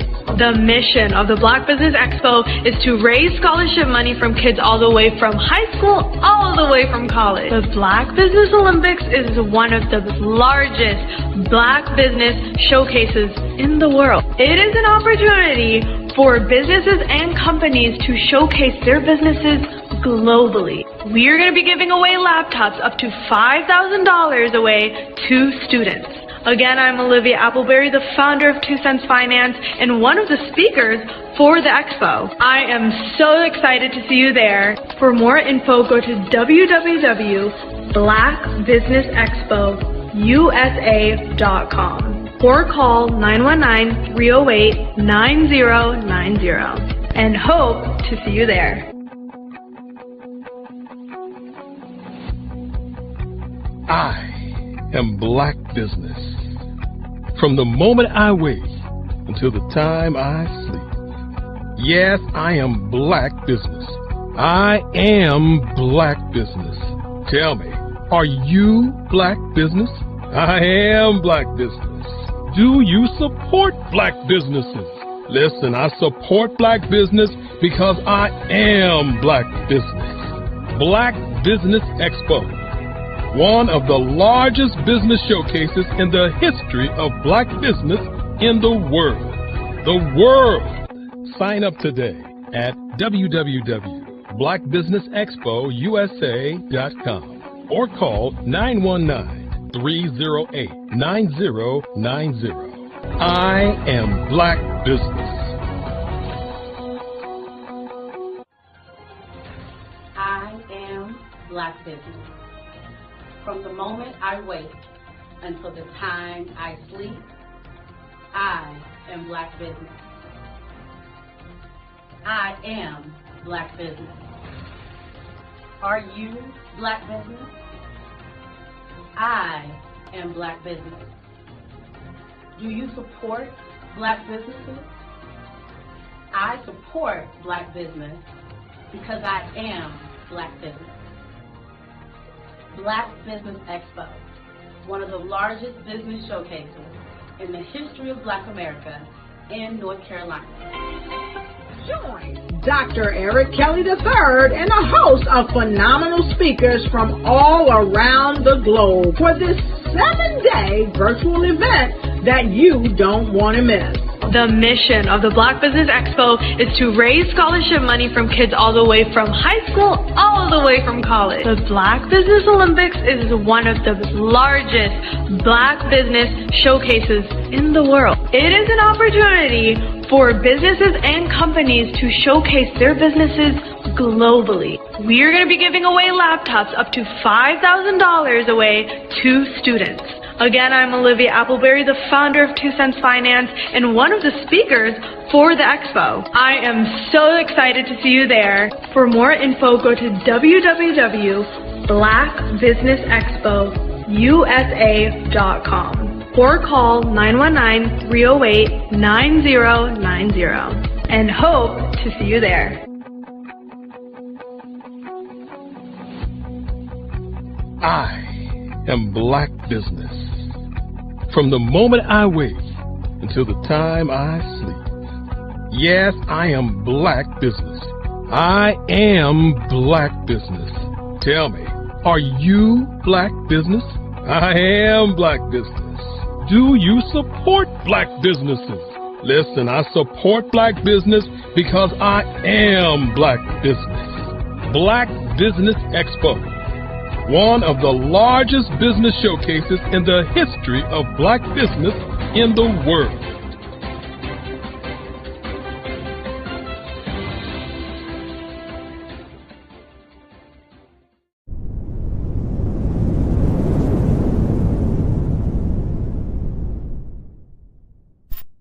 Artist to me is a creative expression of something from nothing. You know, it explodes onto the canvas, or it explodes on in my work. One of the things that I try to do more than anything is I try to just give the lines and the movements and emotions and expressions into what I do. Art really means to me a chance to express how I feel deep down inside. Most of my art begins as a thought that I might have, whether it's sports, whether it's history, whether it's a woman or a man. It pretty much starts as an idea of thought before I get into the actual image of what I'm going to draw. I do a lot of historical pieces. I was a history minor in college, and I love to do history pieces. And a lot of times I'm thinking about history, and then I try to make that history impact you as you look at it. That's one of the reasons I do pictures so large. People ask me, why do I do the pictures so big? And I tell them, I want the piece to impact them as they're looking at it. To kind of dominate them, dominate their space. And most of my pieces I try to do off page. I don't try to do anything that's going to be in those four corners or in a square. And I want your imagination to be a part of the piece that you're looking at.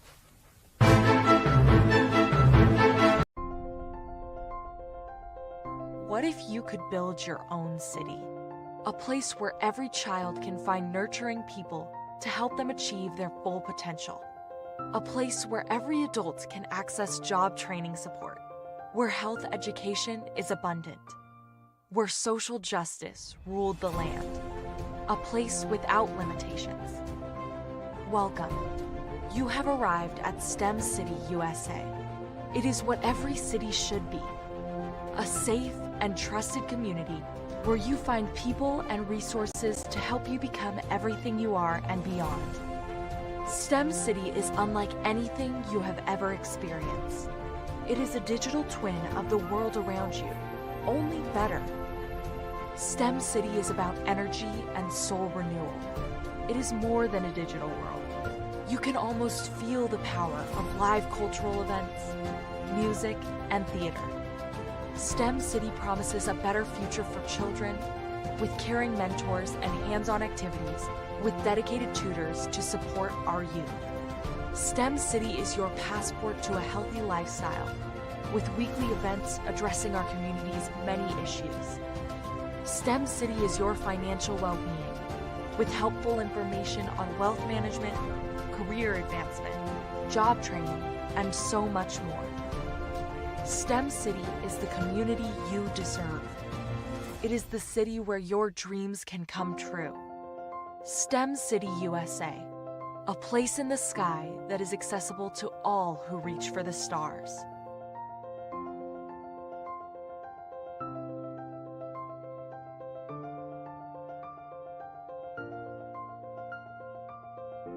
Over the past few years, we've seen the growth of existing and new initiatives focused on financial inclusion, building global networks, and reducing the wealth gap in response to the idea there's not enough seats at the table. Whether their outcomes are to increase the representation of Black executives on corporate boards, ensure an inclusive global economy, or to create new U.S. African commercial pathways, the strategies are often carried out by separate programs. The question is, should they be? With the continent of Africa being home to more than half of the world's fastest growing economies, the youngest workforce, over 400 companies generating more than $1 billion annually, 700 generating more than $500 million annually that are poised for growth, and being the destination of nearly $5 billion in venture capital in 2021. Diversifying U.S. and Africa commercial engagement by building bridges between African businesses and their U.S. diaspora should begin being seen as mutually beneficial. From helping to reduce Africa's enormous capital gap to catalyzing two-way trade opportunities, the COVID-19 global pandemic hopefully has taught us that global challenges and opportunities are more interconnected than we thought. During the pandemic, African companies like Unicorn Flutterwave, insurance provider Reliance Health, ride-hailing app Yasir, and 54Gene, the continent's first bank of DNA on people of African descent, proved that when African companies have access to networks, capital, and information, they grow big, grow fast, and create solutions that are valuable to the world. This is why Be Direct was created. We are the first U.S.-based but African-centric board preparedness and board search company designed to connect U.S. Black talent and corporations to African businesses. Unique and fundamental to Be Direct's success is our process of helping board candidates adapt their experience and networks to an African context before they're connected to high-growth companies that are looking to locally and globally scale. From our focus groups with African business execs and government leaders, we don't ignore the sentiment that business is easy, but people are hard. Having a pool of board candidates with hard-to-access networks and extensive experience across the business life cycle, including successfully raising capital, is table stakes for an initiative like this. So yes, we have that. But corporate or entrepreneurial success in the U.S. does not guarantee success in Africa. Developed alongside industry partners on the continent, our training program, Be Direct Prep, is designed to transpose their experience to create cultural comfort, understanding, and a commitment to helping businesses in Africa scale. Our board governance sessions are African continental and country specific, integrated with cultural awareness and dexterity training, masterclasses led by African industry execs, and mentoring and coaching from African continental-based facilitators. But even more unique to Be Direct Prep, we cap off our training program with an immersion trip to help candidates that have not been to Africa before see and feel Africa's complexity and opportunity from African soil. We all know traditional network-based board placement has historically left a lot of us out of ever really being in the paid board pipeline. Our strategy supports the work of many great organizations that are successfully filling seats at U.S. board tables by creating more tables for those that are still left on the sideline. It's time to start seeing the role and value of U.S. Black talent and businesses on the continent of Africa differently. Old perceptions and habits limit economic inclusion. Let's transition Black talent and the African businesses they will support from the periphery of the global economy to its core. Living in a global lockdown, we all know now how fast local and global economies can change, and see the value of having businesses that hire, strengthen local value chains, and even grow globally. Status quo in any form holds back progress. We must democratize U.S.-Africa commercial engagement by socially and economically connecting cultures that have long been disconnected. It's time for Africa's U.S. diaspora to redefine their global value by helping African businesses scale continentally and globally.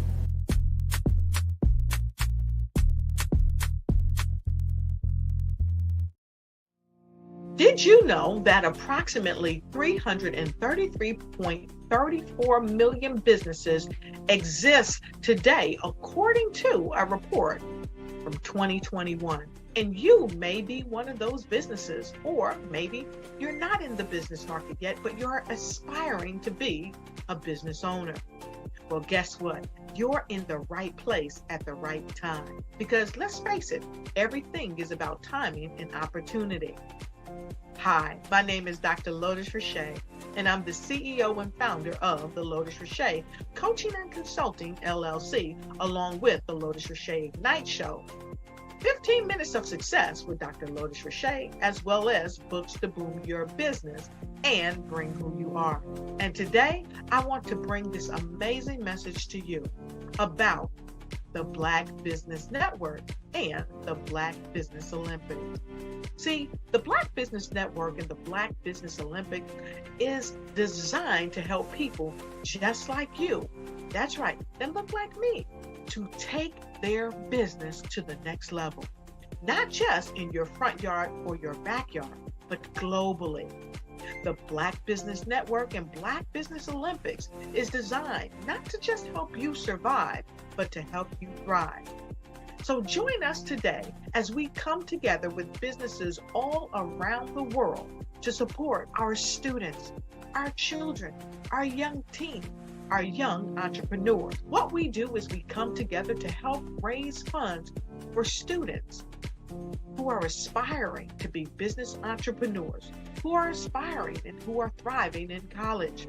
We endow them with a wonderful opportunity to gain scholarship of either a laptop or several thousands of dollars. And we invite you to help be a contributor to this amazing opportunity to help someone that looks just like you. So join us today at our website and let us connect with you and help you ignite and take flight in every area of your life on the Black Business Network and the Black Business Olympics. I'll see you on the other side.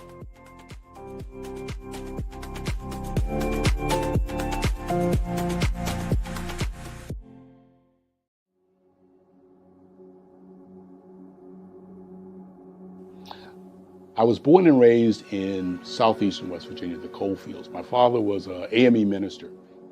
For me, I was very fortunate. Even though I grew up in the segregated South, I was surrounded by flourishing Black businesses, doctors, lawyers, bankers, dentists. They were all there and they were all successful. And I guess that's part of my dream, is to see that success come back. My name is Joseph Simmons, and I am the founder of the Center for Micro-Entrepreneurial Training. We have this moment in time where we can change the trajectory of people. And our focus is on women, Black and brown entrepreneurs, and their access to capital, their ability to build thriving businesses, the ability to employ people. There's a study that showed that in those three communities, especially Black and brown communities, $1 stays in those communities for 30 minutes. In white community, $1 stays in their communities for 8 hours. So think about it. For you in a Black or brown community to get gas, to get food, to go to a restaurant, you've got to leave your community, take those dollars out of that community and take it to another community that's already being well served. So if we can reverse that, if we can go from 30 minutes to an hour to 2 hours, that's progress. That's what we need to do. I was with SCORE. And then in May of 2020, of course, the events happened in regards to the murder of George Floyd. The other thing that I was experiencing was the denials of federal funds for small businesses. And it revolved around one thing. These businesses were not being prepared for grants and for government programs. And I came up with the idea for the Center for Micro-Entrepreneurial based off those two things. Morgan Stanley had a report out in 2020, first quarter, and it talked about there were 3 groups that were massively devastated by COVID-19 on their business. That was 1, women, number 2, Black, and number 3, brown entrepreneurs. The research showed that they had less cash on hand, they had less opportunity to go into a bank and get money, and they were very dependent on family and friends to keep their business up and running. If we can focus on those 3 groups, then we can have a dramatic impact on our communities. Really, the focus is on 3 areas. And those 3 areas are 1, the people, number 2, the courses, and number 3, a support network. Here at CMAT, we will provide you with the fundamentals for generational success. And you will be creating a vibrant community by attending our 5-day immersive training course.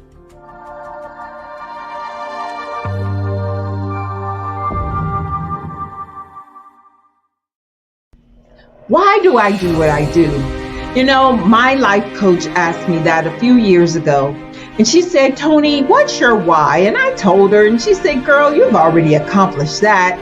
Perhaps you need a new why. Hi, Tony Harris, Amy Hoydu with Say It Said Marketing, one of your students. And just wanted to say thank you, Tony Harris, for spending so much time with me and giving me that boost in my business that I so drastically needed.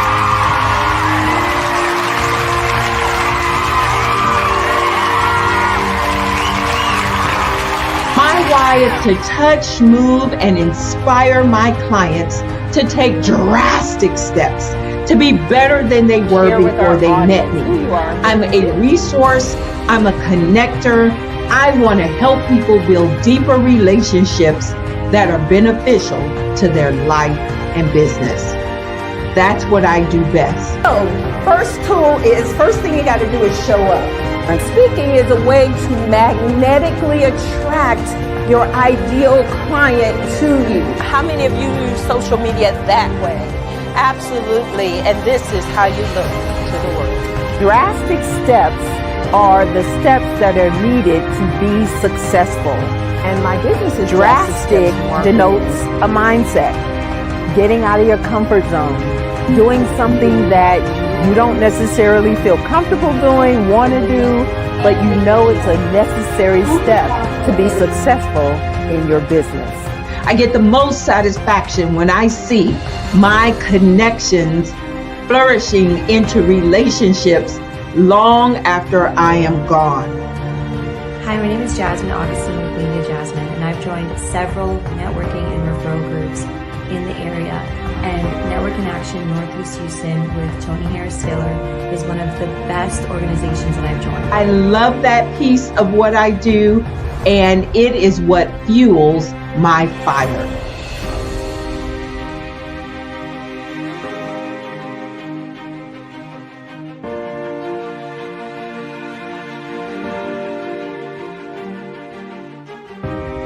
My name is Tony Harris Taylor, saying take a drastic step today for a fantastic tomorrow.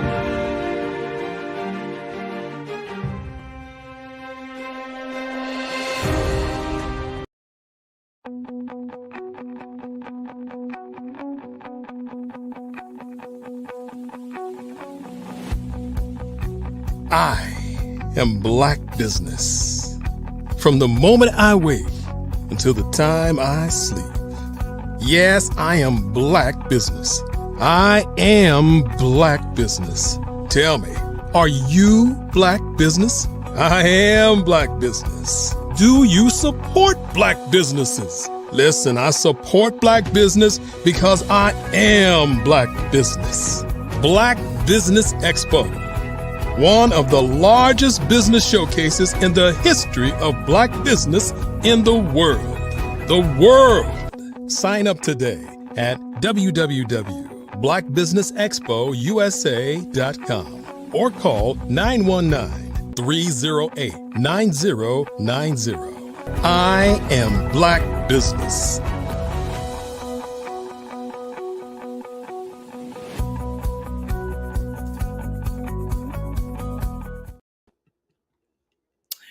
Good day, business owners, entrepreneurs, thought leaders, and corporations. Welcome to the Black Business Network. My name is Dr. Brandy Nicole, and I am your business moderator for this day on the Black Business Network.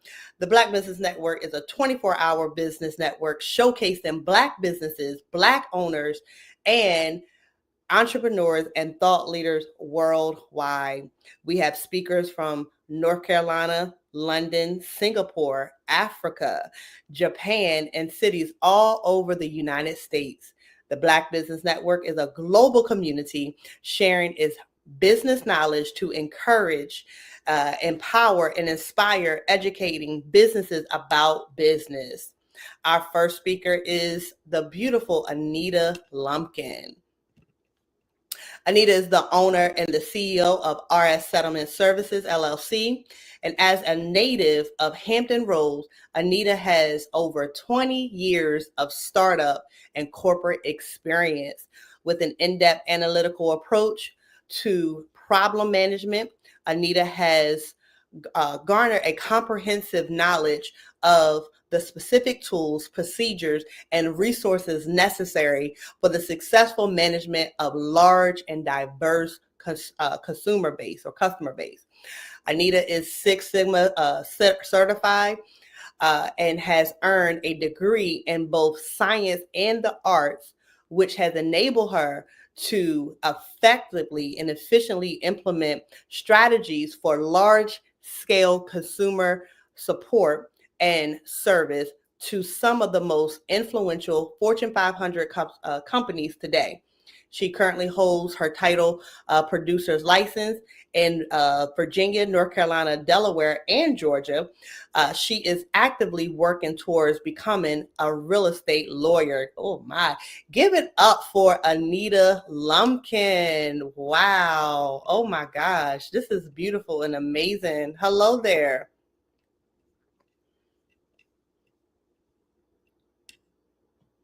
Come off mute.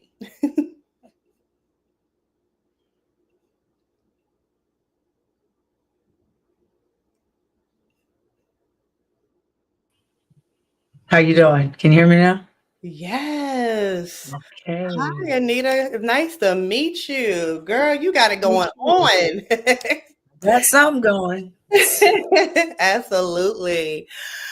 So Anita, tell us, let's talk about the leader in you, right? How do you use your network to solve problems within your organization and or community? Let's rock out right there. Well, I feel like my best attribute is my willingness to connect. I have a knack for meeting people and remembering what they do. So when I cross paths with others, it's just built in me to create those bridges, connect individuals, and step out the way. I think that's probably my biggest attribute is the ability to see a connection, an opportunity for people to connect and build, and most importantly, getting out the way. Absolutely. And I love that. So that just lets me know that you actually had the confidence to really just bring relationships together, because I said it, I say this all the time, relationship is currency. So it seems as though that you are a great value and just pretty much just overall just willing to bring individuals together so that they can thrive together. So that's a beautiful attribute. And so I commend you, especially as a Black woman. Thank you. Yes, ma'am. Yes, Stuff ma'am. out here. Stuff out here. So with that being said, you having, that attribute and bringing relationships together, how do you prioritize your relationships and your network? And what is the most effective way to nurture those connections? I think the most effective way to nurture relationships in a network or in general is just to realize and identify what that relationship really is. Yes. Whether it's someone that you just go out and have a good time with, whether it's someone you're actually going out to network with, because networking is a sport. It's a two-man sport. And if you have to have that partner with you to go out there and work that room. Some partnerships and people in your network are just for proximity. Being known to know them, build your network. So it just depends on who's in your network, identifying how to utilize them, and then you prioritize them by, I look at it two different ways: who needs the most help, and who is in the same, I wouldn't say silo, but more so at that same stage of hunger that I'm in. Because people could just be at a passive point where they're just ready to give back or not interested in doing anything, and you're trying to force connections down their throat. Yes. But I mean, they're still high up there. So it's just knowing who's ready to play, who's ready not, who's in the game, who's not, and just going for it. My grandmother always said that the answer is already no. All they can say is yes. So go for it. Absolutely. Yeah. So when it comes to like personal and professional aspects, right? How do you balance, the personal and professional aspects, of your brand? And then why is balance so crucial? Because, you have to have balance in order to thrive the way that you do with even relationship connections anyway. So, why is that crucial? And then how do you balance the personal and professional? For me, I wasn't able to keep a line. How I show up in my personal life is how I show up in my professional life. I find that works better for me. Yes. And I focus more so on my personal life. When I found that I focused on just the business aspect, nothing really was working like it should. But when I kind of backed off of the business aspect and worked on my own personal growth, development, habits, that tend to just overflow into my business life, which helped create that brand. Usually today, we're not product or service based. Branding is more so about being authentic, in my opinion, and resonating with the audience. Yes. So who you are is who you are. Who's for you is who's for you. They say it all the time, but all money's not good money. Yeah. So I just try to, over the years, for me personally, I find that self-awareness is the key to successful branding. Yeah. When you make yourself a brand, knowing your strengths and values, your unique qualities, and your ability to build genuine relationship is the key to success. Within self-awareness, you also have to have the ability to constantly reflect and grow. Because with any brand, and personally, we're all going to make mistakes. We're all human. We all have moods. Every day is not a great day. Just being able to be accountable and just relatable, and honest. Honesty gets you a long way. Honesty, just be honest, be upfront, and give people their options. If you give people options, your brand will go far because it's their choice at that point. They've given me all the facts. Now, do I choose to still go with this brand? And at that point, your customer is always happy because they've chosen to go with you. Awesome. I love that. And just everything that you said speaks to even, who I am as an individual brand. One of the things that my father says that the best parent is being transparent, right? Transparency. I say this, I incorporate it because I think what happens is a lot of people get it twisted as far as what entrepreneurship really looks like. And it's so that you got to turn, it's a switch that you turn on and off. But if you can just show up as your authentic self, then, hey, why not, show up as your authentic self in your business, so that you don't ever have to feel like that you got to, as the old saying is, play at 50. Cool. Yeah. Right. So with that being said, how has your journey as a business owner shaped your approach to the networking aspect and then building a powerful personal brand?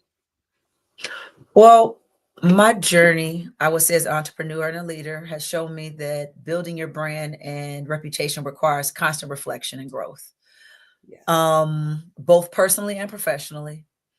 It's a combination of self-awareness, mastery of networking, problem-solving ability that helps form the backbone to any successful business. Over the years, your reputation for your brand is going to change. I find that morals are dictated by the time you live in. How you start your business might be acceptable, but over the years, how society views it or views what is acceptable changes. So it's up to you to find that common ground, that social equity within that environment. Pull it out so that you still can be your authentic self while still growing your brand and evolving over the tapestry of the time. I would say those would be what I've learned over my journey. I'm forever evolving, forever changing, and not boxing yourself.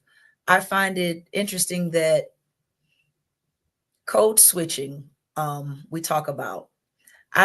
I find code switching is universal in all atmosphere. I code switch when I go into the grocery store.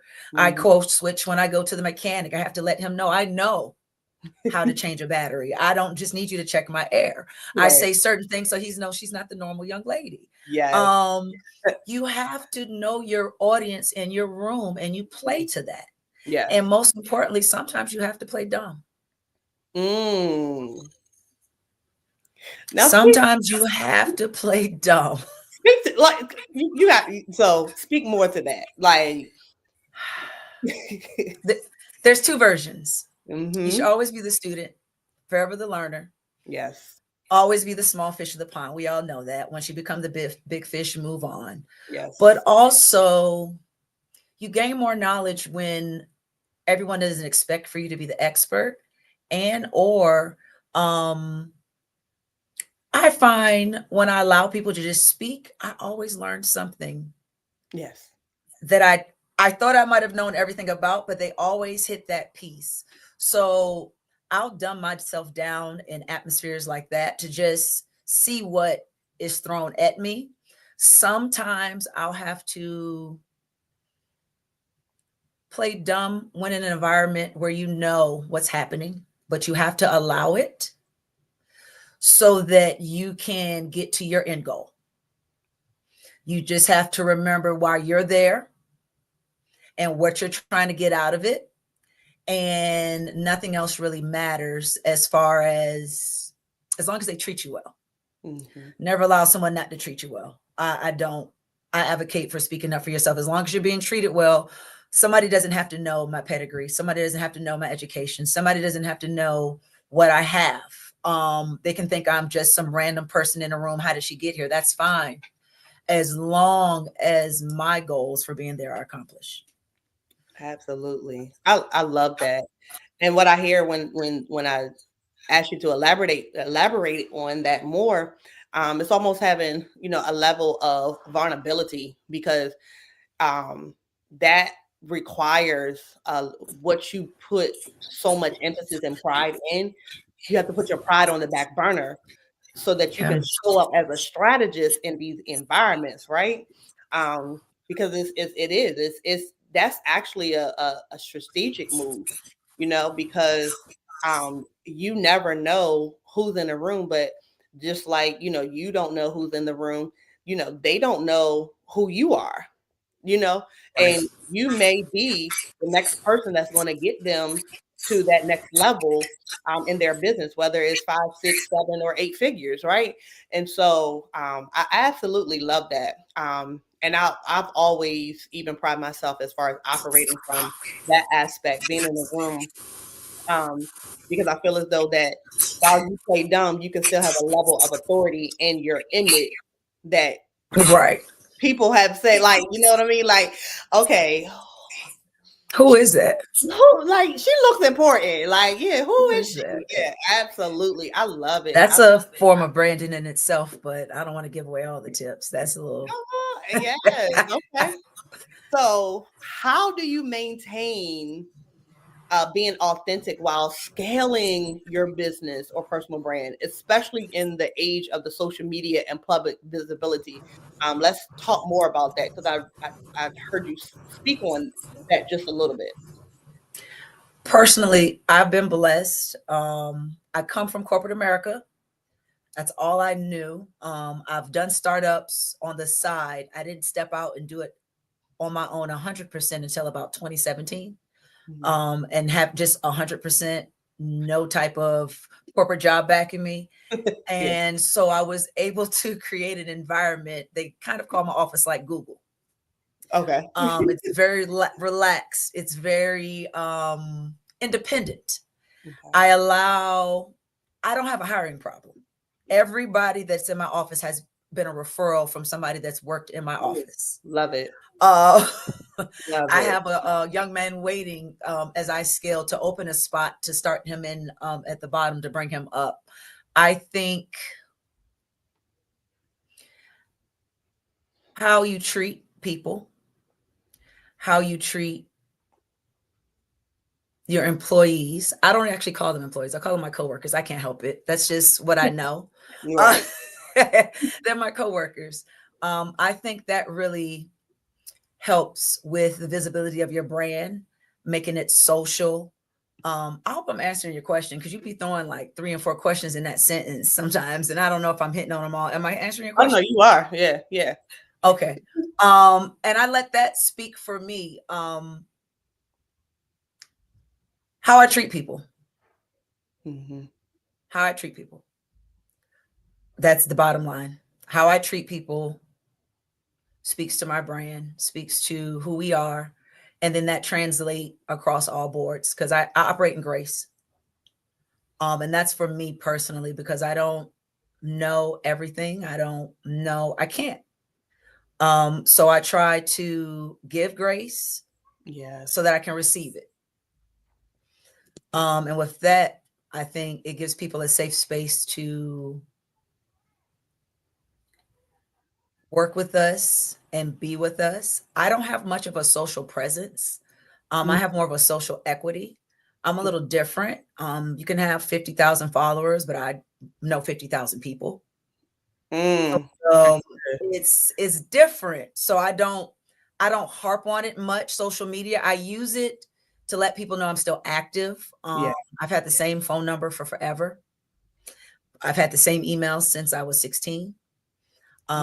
People know how to get to me. I think that's another thing that makes my brand different, unique, and approachable is that we're approachable.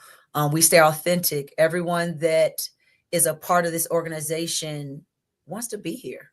They vibe with the environment. They want to be here. It's rare people want to be at work. And I think that speaks volumes for the brand and just how we're able to grow and scale and stay authentic. Absolutely. You have to love what you do. And if you create sounds like you create an environment of, safety, consistency. And so people wake up in And the morning transparency. and transparency. Absolutely. So people wake up and it's like, I'm ready to, I can't wait to get to work. So I absolutely love that. With that being said, as someone who is successful that has started a business, how does branding impact the early stage of the business development? Not so much. Your personal brand, I would say, because if you're really a startup, you're supposed to just throw out your first valuable product. Just throw it out there. Get it out there. Then let the people tell you what you need to change, how to tweak it, how to get it going. So if you're truly starting up, it's your reputation that matters. The brand will sort itself out and show itself through engaging with community, other entrepreneurs, and just whoever you have in your silo as you're building up. Your reputation is your brand when you start up anything. So who you are in your personal life translate over into your business. There isn't a separation. You can try, but eventually it all comes to light. And then you look crazy. Yeah. Right. Absolutely. So in your experience, with that being said, because I know you talked about social equity, how does that concept of social equity influence, your brand, business development, business dealings? I love social equity. Social equity can be whipped up in 30 seconds. Social equity can be created in days. It's not something that takes time. It can. It's just about, I love social equity because you can create it. It's about you, how you move yourself, how you plant yourself, what environments you put yourself in, how you make yourself, as you say, seen but not seen. So people want to identify, well, who is that? Or you just know the right amount of people. I don't need to know everybody in the room. I just need to know the right people in the room that most people don't get access to. Yes. I guess I'll give a way of gaining social equity steady. This is a nice cheat sheet. If you want to gain some type of social equity, let's say for someone in government, someone that does a lot of public speaking. Okay. You go to their events, you don't engage, but you make sure you're seen. You do that by either who you talk to in the room, how you come in the room, whether it's I am good for fashionably late, but I'm definitely fashionable. So it's no problem. But I am good for fashionably late. She come in with a big white hat. So that's make that entrance. You make it so that they become inquisitive about you, like you say. So then you're going to go to an event one day when it's just you and them. Important people like to feel important. Yes. And they don't like to be in a room where they don't know anyone. So on that day, you become their best friend because it goes, hey, I've seen you around of such and such in place. And don't you know such and such? Now you're talking, now you're exchanging, now you're networking. The most important thing I would say, I built relationships. I don't look for anything from anyone directly. Never. Because I'm building a relationship with you. I want you to get to know me. And then when somebody says something that resonates with you and makes you think of me, refer me to them. That's what I'm looking for. That's the echo. I'm not coming to you for your business. I just want to get to know me. So, oh, you know what? Nita can do that. That is what I do for networking. Going straight to somebody, asking them for stuff. To me, it's it puts you in a different box. Some people have to do it, but that's not my style of network. And I don't want to sell. I want you to come to me. Awesome. I love it. I love it. So with that being said, with the network connection, can you share a moment when a key network connection helped you navigate a tough challenge? So after you build up this social equity, how has this network connection helped you navigate through a challenge? Well, you can use it in many different ways. Me personally, I don't use my network for myself often. I usually use it for other people.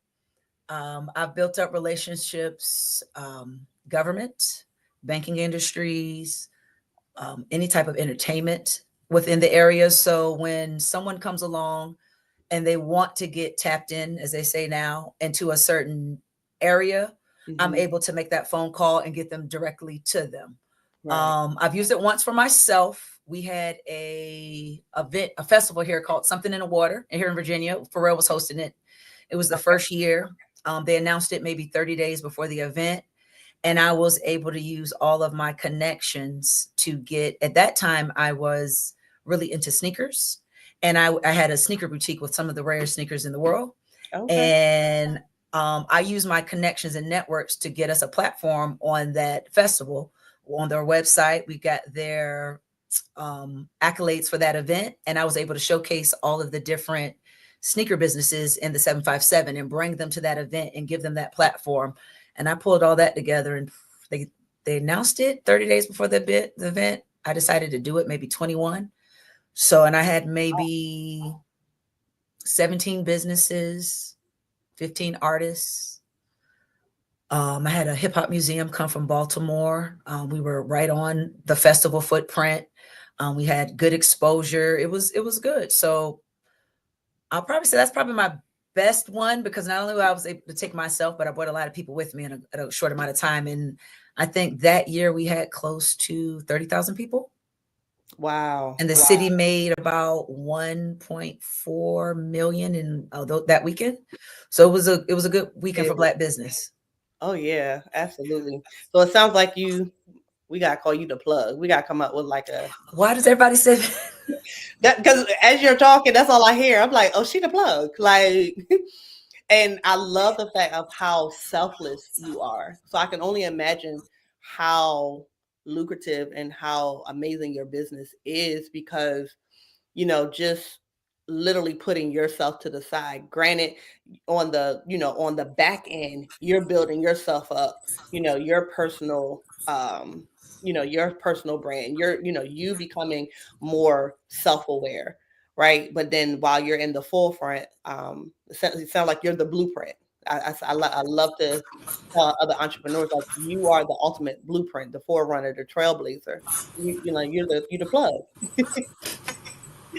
I try. I say I'm the bridge. The bridge. I like to say the bridge. I like to say the bridge. The bridge. Okay, let's look. Yeah. The blueprint. I don't know. That's kind of.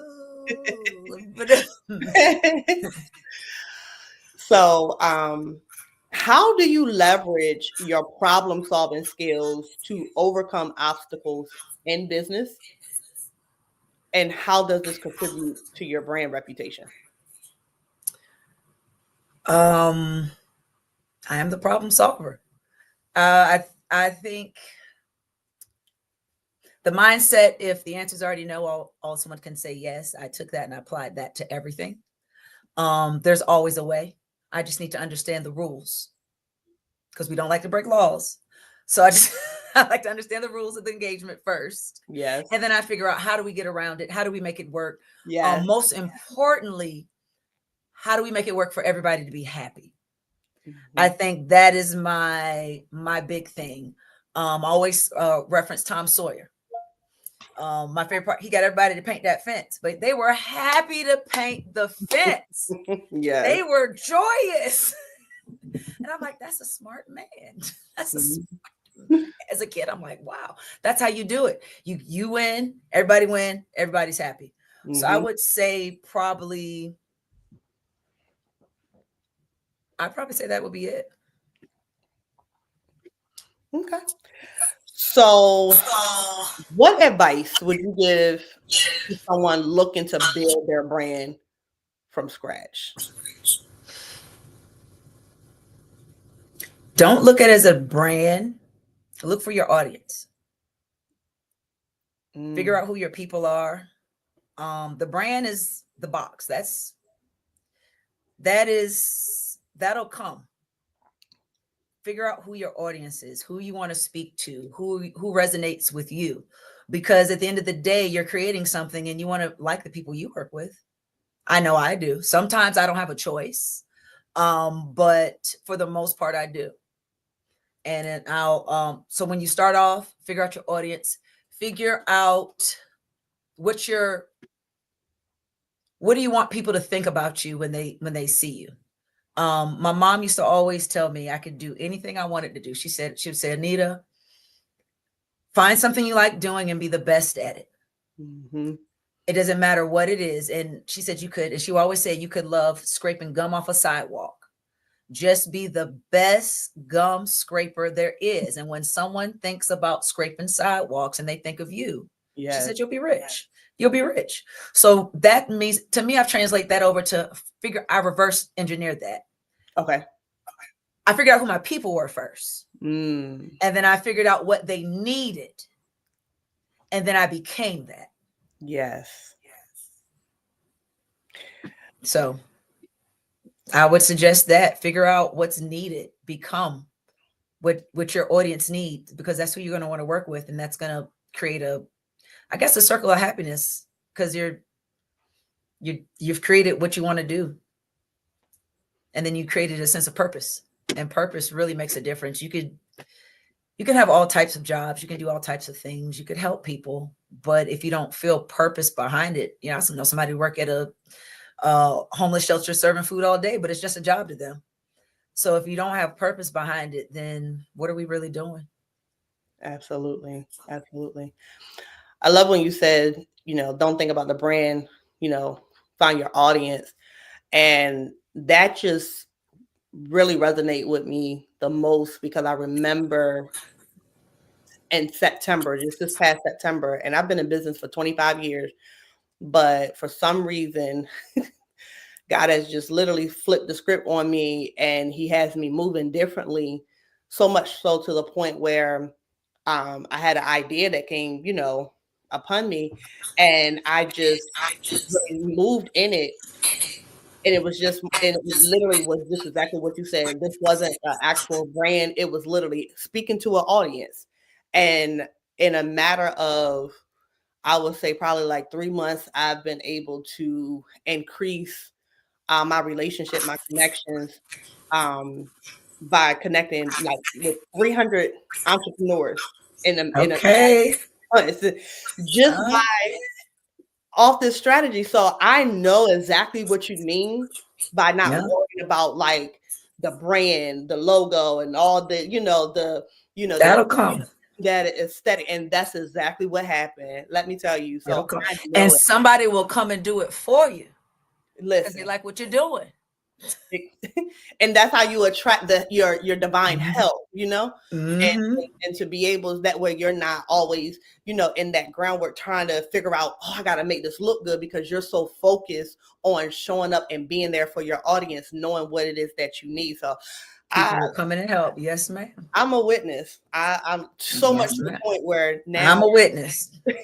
Now I'm in another stage where I'm like, okay, I've been able to literally sell out free events just literally in a matter of 2 weeks, and then it's like, okay, registration closed now. It's so much. It's so many. I always say there's so much money out here. Yes, and there's 8.1 billion is the new 0.5. I think it's like a 0.5. We're trying to figure out who the half a human is. Population right now. 0.5. 0.5. Right. But it's so much out here. There's so many ways to get it. Yeah. Just figure out how to do it and make sure you can sleep at night. That'd be my best suggestion. Make sure you can sleep at night. Nothing gives you the icks. And don't be afraid to change. Oh, don't be afraid to sell your business.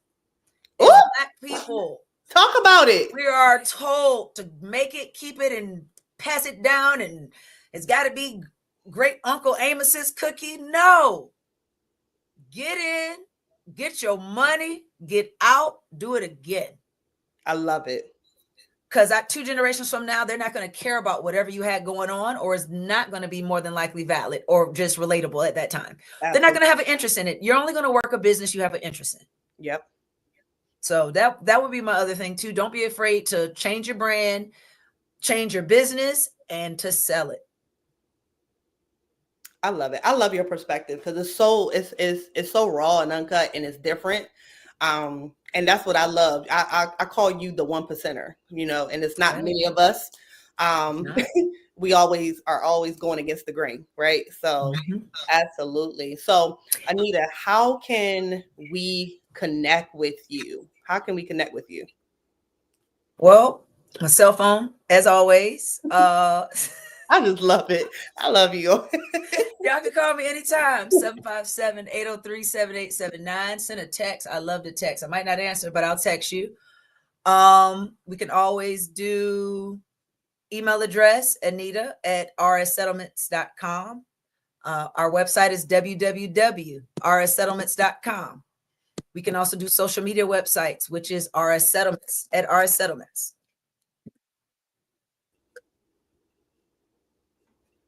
Did I lose you? Awesome. Okay. Did you get all that? Yes, ma'am. We got all of that. Oh, no. I said they want me to give out my phone number. They cut me off. Legally. Awesome. Well, thank you so much, Anita. And just leave a word of inspiration for our future entrepreneurs.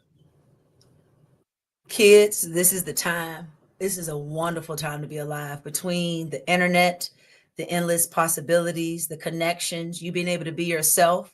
The millennials are your new source of money. We're the ones buying now. We have the buying power. We love independence. We love difference. We love individuality. Be yourself, be authentic, and just go out and do it. That's all. That's it. Just go do it. Awesome. So Anita, thank you so much for just sharing. I learned something new. Social equity. You don't, baby. Listen. Yeah. I used to have sweat equity. That was hard. Right. Okay. Social equity is a lot better. Yes. Well, and you can create it in a second. That's the beautiful part.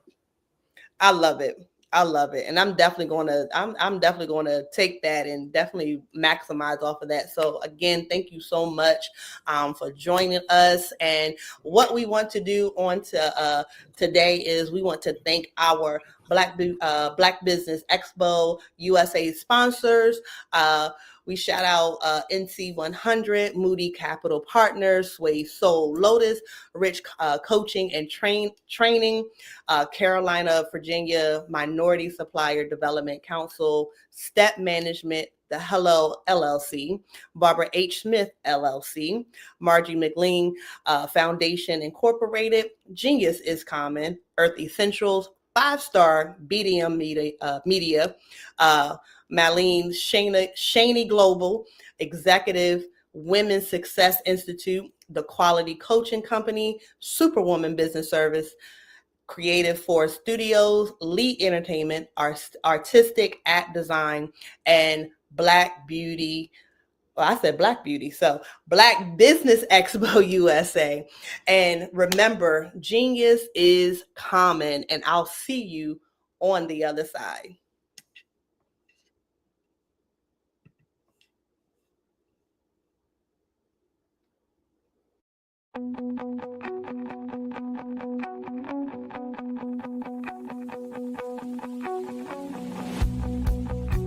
I am Black Business. From the moment I wake until the time I sleep. Yes, I am Black Business. I am Black Business. Tell me, are you Black Business? I am Black Business. Do you support Black businesses? Listen, I support Black business because I am Black Business. Black Business Expo. one of the largest business showcases in the history of Black business in the world. The world! Sign up today at www.blackbusinessexpousa.com or call 919-308-9090. I am Black Business.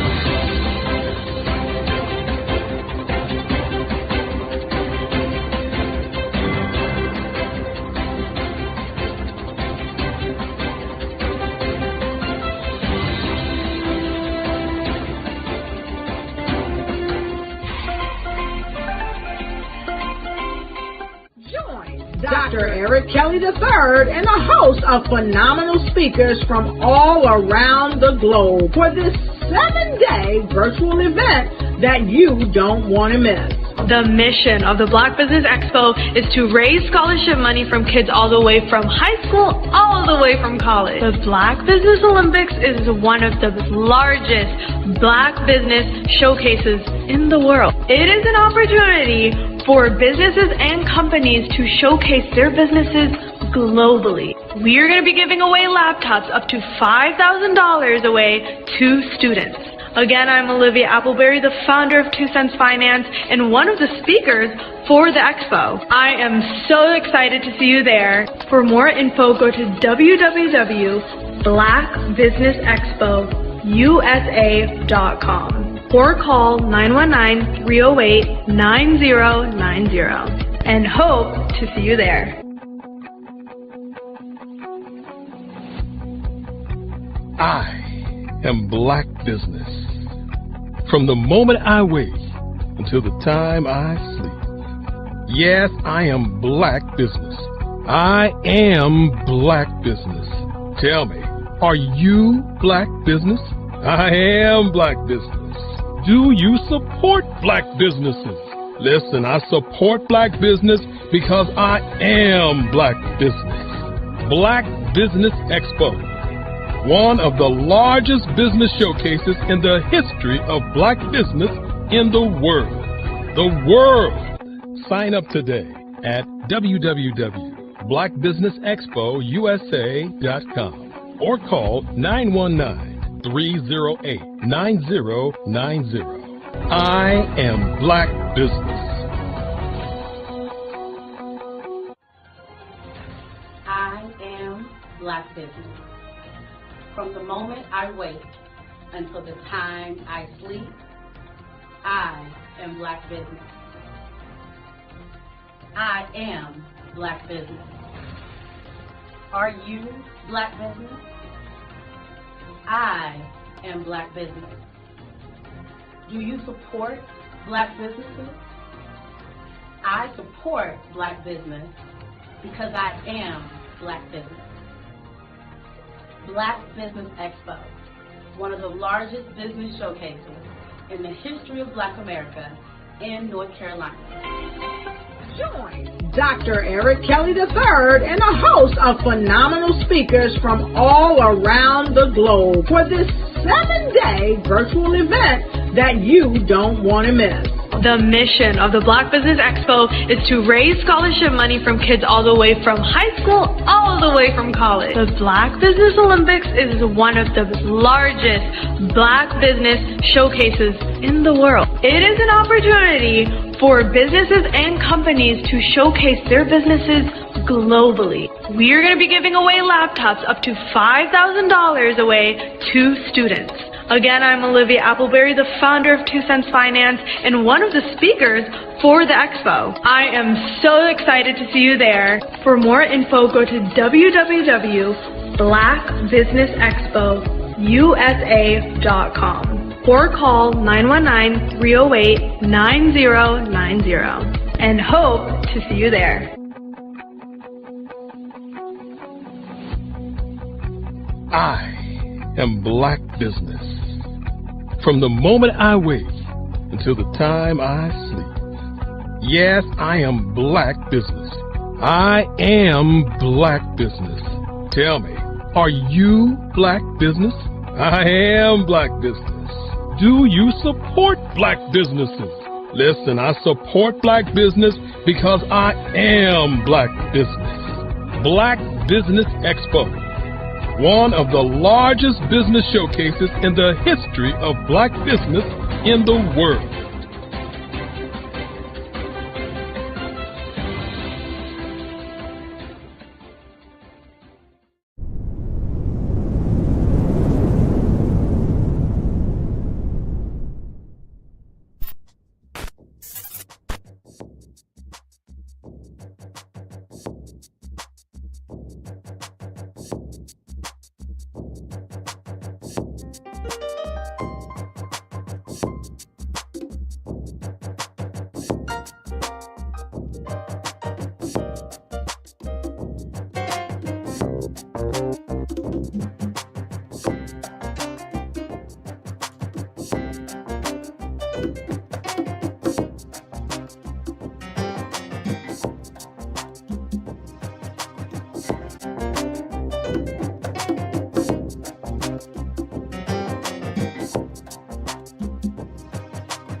Hi, I'm Eric Kelly III, and today I'd like to introduce you to my art.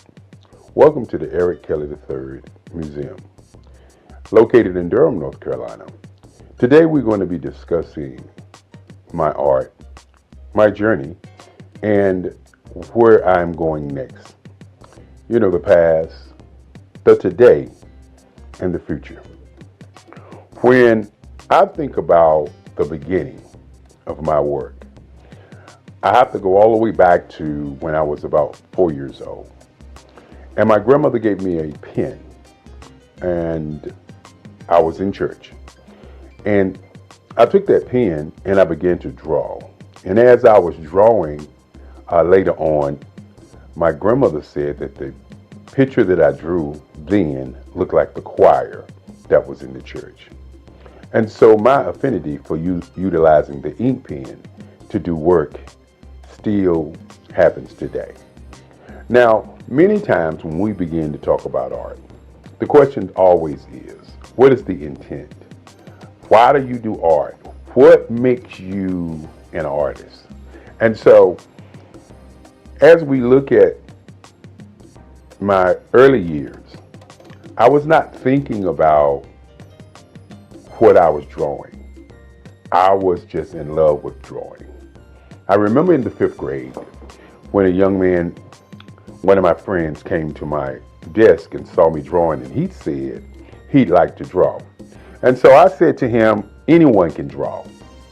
Because in my mind as a young kid, my art was just a way of, I would say, expressing how I felt. And so each day I would give him triangles and squares and show him how to draw. And so in my mind, I wanted to be an art teacher. And being an art teacher, I thought I could give back to other young people, other folk, how I felt about art.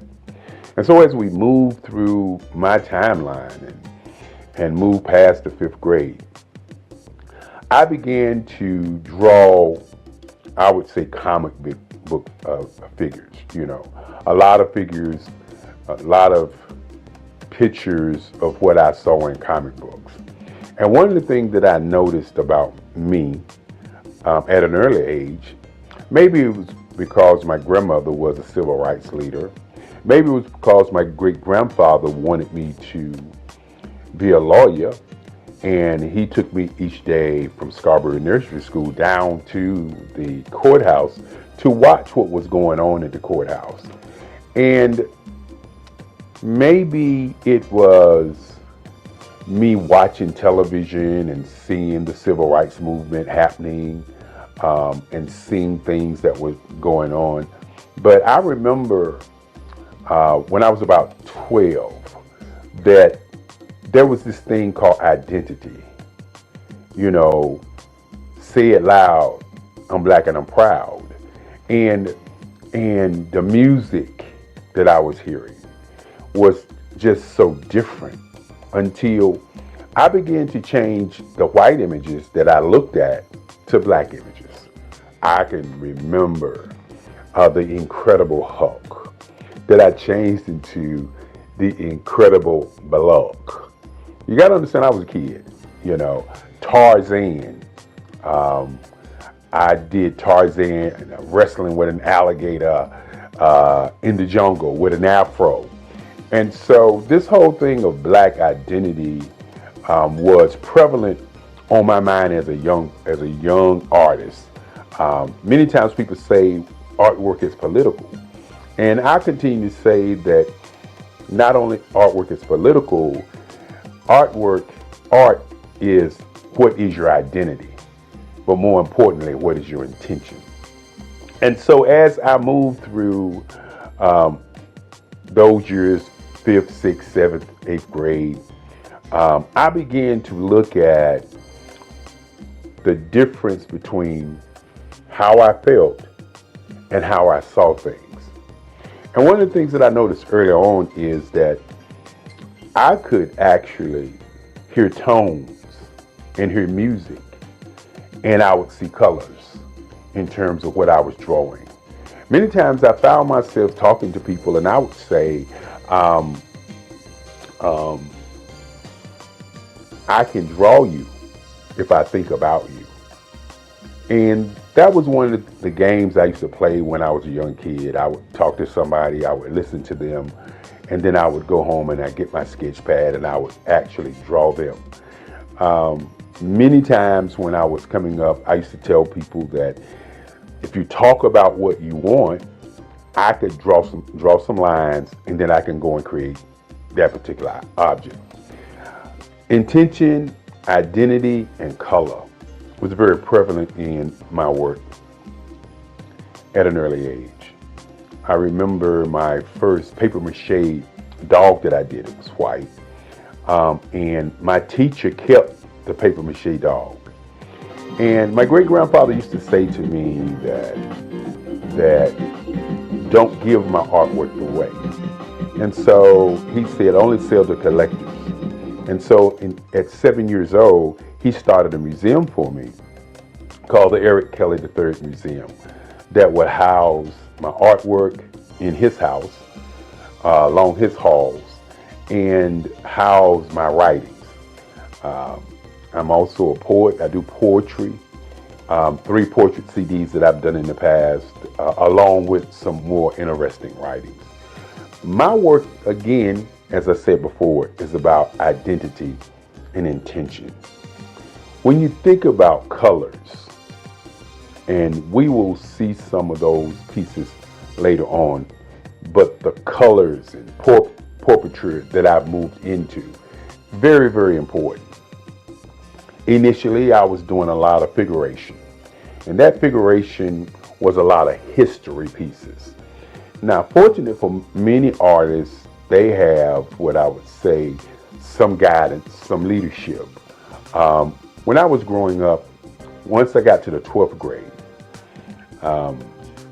three of my teachers, Sandra Dowd, Miss Corbett, and Miss Cousins, pulled me into the teacher's lounge. And my art teacher, Sandra Dowd, said to me that I was cheating the world because I was not doing enough art.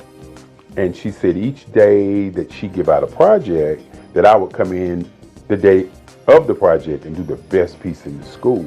And I used to think about that because I wasn't really aware in terms of my art. I just was doing art. And so my English teacher said that, well, this year you're not going to graduate. And my history teacher says, that is correct, you're not going to graduate. And so you got to understand, back in those days, graduation, senior year was very important. And so what I did was I said to them, y'all can't do that. And they said, yes, we can, because we control your grades. And so I sat there and I listened to them as they began to tell me what they wanted me to do my senior year so that I could do more art. And many times when you have people that come into your life and say they want you to do something and you have your own mission and ideas of what you want to do, sometimes you just, don't do it. But in those days, I was the guy who was very popular in high school. So I thought to myself, this is only a challenge. And so each morning, I would draw for my English class, the Macbeth, the Odyssey. For my history class, which was a Black history class, I would draw about the transatlantic slave trade, great African Americans who went on before, like Crispus Attucks, Martin Luther King, Marcus Mosiah Garvey, Malcolm X. And these are the kind of pictures that I was drawing. They were historical figures. And I found myself doing the work late at night and bringing those pieces to high school and give them to the teachers the day of. And I think those teachers thought that by me doing the work that I was doing, that I was giving the work to them. But as I said before, my great-grandfather said, don't give your work away.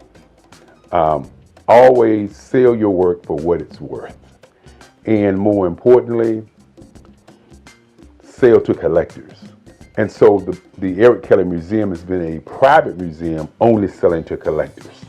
And so when the end of the year came, I had drawn enough work to fill a whole hallway in the high school.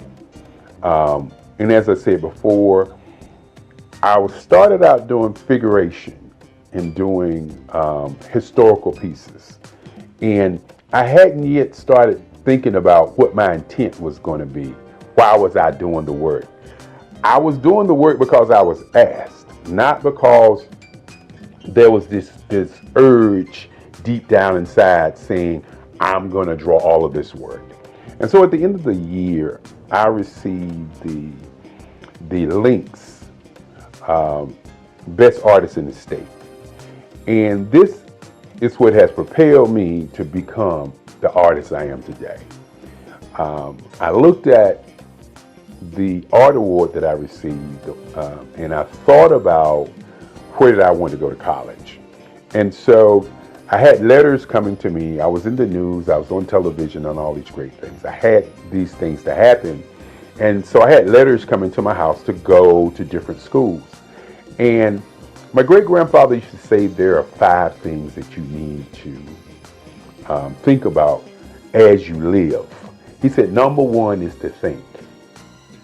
Number 2 is to sell something. Number 3 is to do research. Number 4 is to be relentless. Number 5 is to have energy in everything that you do. And so I started on my quest for understanding that art was going to be what I wanted to do. And so I did research on the schools in Durham, North Carolina. And for those who don't know about Durham, North Carolina is a space where black people, 49% black people, were engaging in economics everywhere. You know, Durham was the tobacco capital of North Carolina at one time. And so when I was a young man and I lived in Fairwood Street Projects, I could walk down to Pettigrew Street, not to Parish Street, because Parish Street is considered Black Wall Street now, but before Parish Street, there was Pettigrew Street. And on Pettigrew Street was Service Printing, black man owned it, the Regal Theater, black man owned it, the barber shop, WAFR, and the taxi cabs. And I could see black people doing great things right there on Pettigrew Street. And Pettigrew Street was probably about 4 or 5 blocks from where I stayed. I remember going to the Regal Theater, seeing Hercules and all these movies as a young man. But the thing that really impressed me about Pettigrew Street was I saw black people doing black things. And so as I did my research to see where I was going to go to school, I discovered that North Carolina Central University was one of the top schools with black professors. And one of the things that I wanted to do, you know, as a young person is I wanted to go to a school where I could study in the class, and then I also could go to the library and pick their books up and read more about what they were talking about, so I would be immersed into the art. And so at that time, North Carolina Central University did not have an art scholarship program. And so remember what I said earlier about my great-grandfather. He said, think and then sail and do research. And so in doing my research and thinking, I said to myself, I want to take my portfolio down and ask them to come to that school for art. Now, many people don't know, and I didn't know at the time, that Ernie Barnes, who is one of the greatest artists who ever come out of Durham, North Carolina, didn't know that Ernie Barnes had gone to North Carolina Central University. That was not, in my mind, something that I knew. I was an artist who was influenced by the people that I knew, not the books that I read, but the people that I actually knew. And so I took my portfolio down to Atlanta Henderson at North Carolina Central University. My portfolio was full of historical art, as I said before, because that's all I was doing. Many times you hear the idea that all art is political art. While I wasn't thinking my art was political, my art was always about identity as a black man, as a black person, as a black entity on the planet. And so I left my portfolio with Dr. Henderson, and a week passed, and they sent me a letter offering me an art scholarship at North Carolina Central University.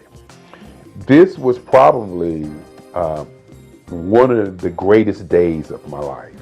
As my grandmother at the time said to me, she said, well, since you're going to school for free, I'm going to give you the family car.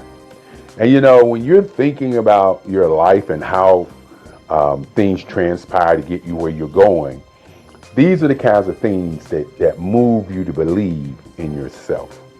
My grandmother used to say, you can do anything that you want to do. Just stand up for yourself and do it. And so with that being said, my grandmother gave me the family car, and off to North Carolina Central University I was. And You know, one of the first heartaches that I would say that I had at North Carolina Central University was the whole I'm on art scholarship. And why I say it was a heartache is because the other students that was in school in those days, they knew I was on art scholarship. I didn't know they knew I was on art scholarship. So when classes began and I was asking the other students about painting, because in high school I had done 3 paintings, hadn't done a lot of painting. As a matter of fact, I was self-taught for my painting. My art teacher, Sandra Dowd, said to me, and I will never forget it, she said, "You're an artist. I don't have to tell you what to do. Just take the paint and put it on the canvas and you will figure it out." And that was my first foray into painting. And I did pretty good. I created an abstract. I created a couple other paintings, and I was doing pastels at the time. And pastels was my first love after pencil and ink pen. And so what I did was I utilized my pastel skills as a way of painting. So when you actually see some of my painting, it looks like pastels, because that's how I mix, that's how I match my colors, that's how I draw, that's how I utilize my line work on my paintings, just like pastels. And we'll get an opportunity to see some of those things as we move forward. And so as I got to college, I won't ever forget, I was asking a young lady how to paint. And she said, "You got an art scholarship. You ought to know how to paint." And this was a heartbreaker for me, because I came from a background of people helping people to get to where they go. And so with that in mind, in terms of how I was raised, I was never raised to say to people, "I can't help you. I'm not going to help you. You got something, so go do what you do." And so this was a daunting task for me, because I was looking at seniors doing artwork, and I was expected at that moment to be able to do work just as well as the seniors were able to do the work, because in their minds, I had an art scholarship, and that art scholarship meant that I had some magical powers, some great art in me that they didn't have. And so I was very, very depressed on that day. I remember it like it was yesterday, because what I did was, as they laughed at me, as they looked at me with those eyes of, I don't know why you got an art scholarship if you can't paint kind of feeling, I just walked out of the classroom, got into my car, and I drove home. And I sat in my house, in my grandmother's house. I sat there and I just thought, why am I going to college? Do I want to go back to college? Do I want to continue this thing called art? I wasn't sure. I just sat there and sat there and sat there. And then in the back of my mind, I could hear Sandra Dowd saying, you're an artist. All you got to do is put the paint on the board and work it out. I could hear Miss Corbett saying, when I brought her the pieces of artwork, "Oh, this is great.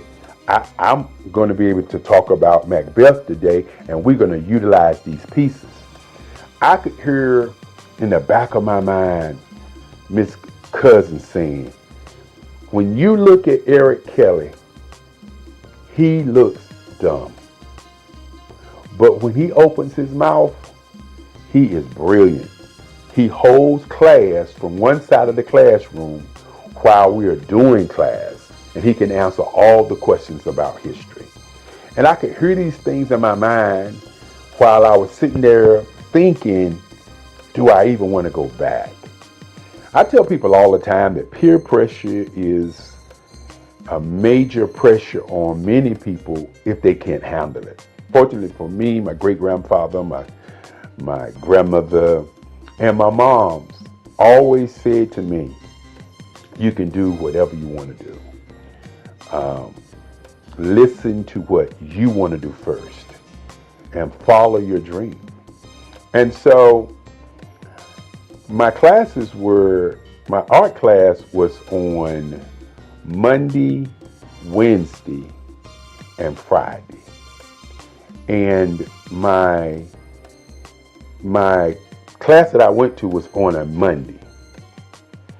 On Tuesday, I didn't go to art class. Wednesday, I didn't go to art class. So on Thursday, I decided that I'm going to go over there to North Carolina Central, and I was going to paint.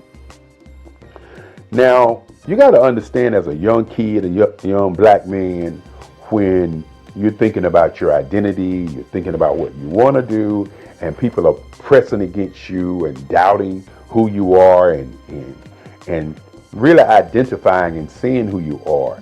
You gotta understand, you're not the guy that I am today. You are a young man who has fear, a young man who's uncertain, a young man who is asking the question, why am I here?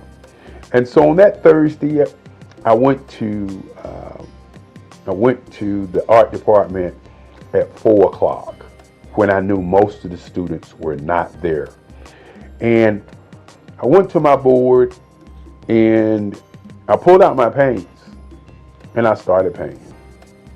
And I just kept painting. And I just kept painting. And I continued to paint. I was working it out, trying to figure out what in the world was I doing. And I remember when I got to the art department and I thought about what I wanted to paint. And I painted a piece that if people saw it today, they probably would say that it's racist. If people saw it today, they would probably say, what was he thinking? What was his intent? But I had done a piece in history, in Black history class, of a slave being hung. And it showed a plantation owner grabbing the slave in his hair, getting ready to put the slave into a rope. The name of the picture was I Didn't Do It. And the picture was about a slave who witnessed something that happened and told other people on the plantation, and then the master decided to hang him for talking about it. And in this piece also has the Ku Klux Klan in the back, the fiery cross in the back, and all of that crazy stuff I was doing back in that day. And I began to paint that picture.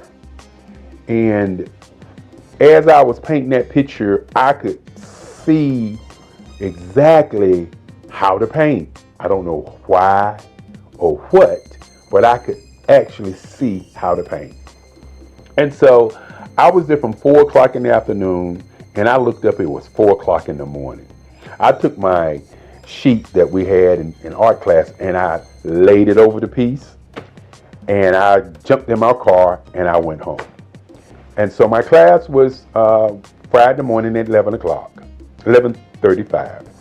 And so I got to class late that day, and somebody had pulled my sheet off of my painting, and the whole entire class was standing around my piece.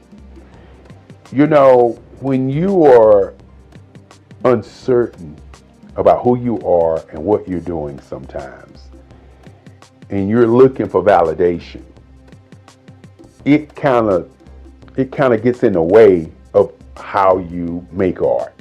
And what I mean by that is, I was not looking for validation. I was looking for how to paint.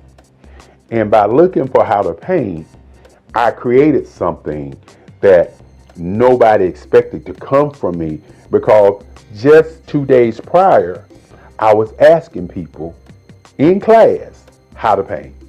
And so this has been a part of who I've always been, is the kind of person who looks at something from a perspective, and instead of asking a question, I delve into it and make a change and make a difference.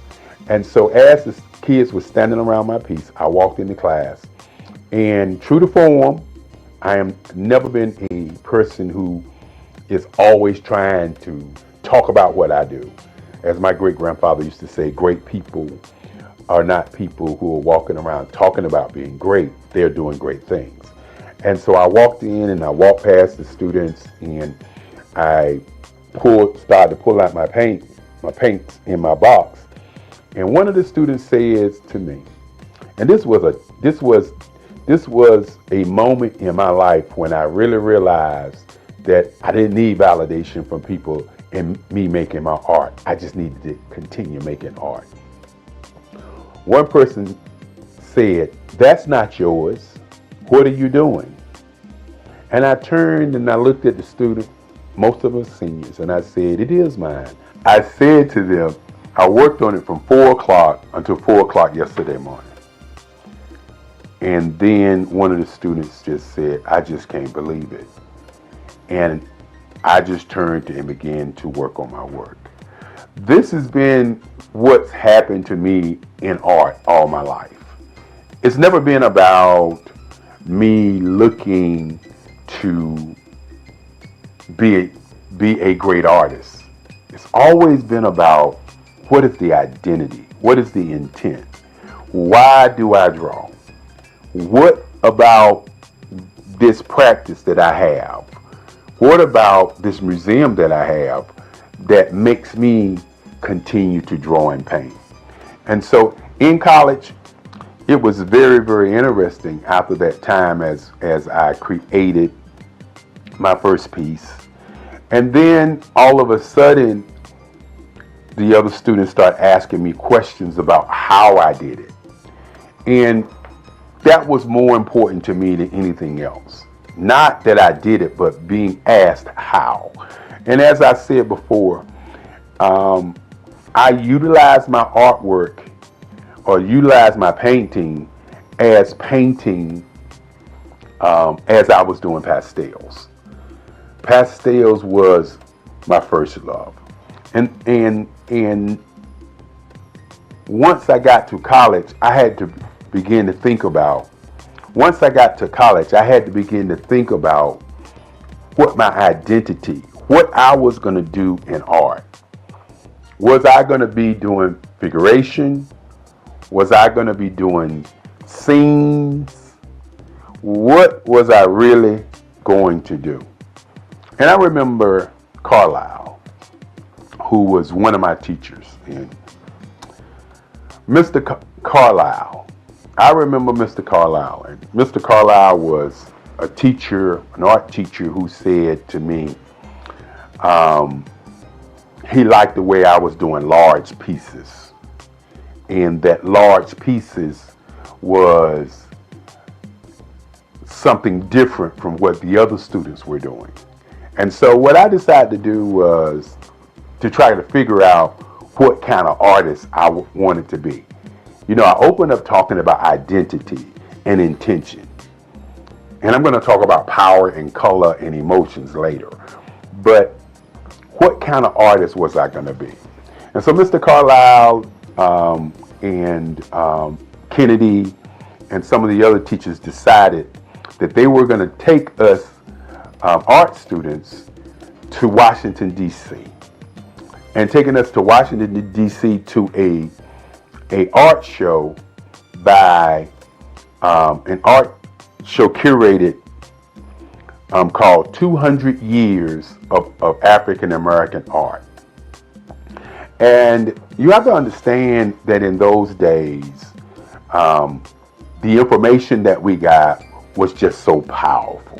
It was not information that we didn't look at the information, but we looked at the information and worked on analyzing why it existed. And so Had an opportunity to go to Washington, D.C. There was over 85 pieces of artwork by different artists from all over the world. And that's when I first saw Aaron Douglas. I had known about Romare Bearden. I had known about Ernie Barnes because Ernie Barnes came from Durham, North Carolina. And I knew about Ernie Barnes because of Good Times. And I knew about Ernie Barnes because he went to Hillside, that same high school that I went to. And many times when we were drawing as young kids, we would always get, you trying to draw like Ernie Barnes. That's Ernie Barnes. That kind of like Ernie Barnes. And so my mind was like, I didn't want to be a copy or a duplicate of any other artist, but I wanted to know what these other artists were doing and who they were. And then I ran across a man by the name of Charles White. And this is where my entire existence was shook. Because I believe that art is the expression of how one feels. And we walked into this big room. And on this room was a mural. And this mural looked like I drew it. It looked like my work.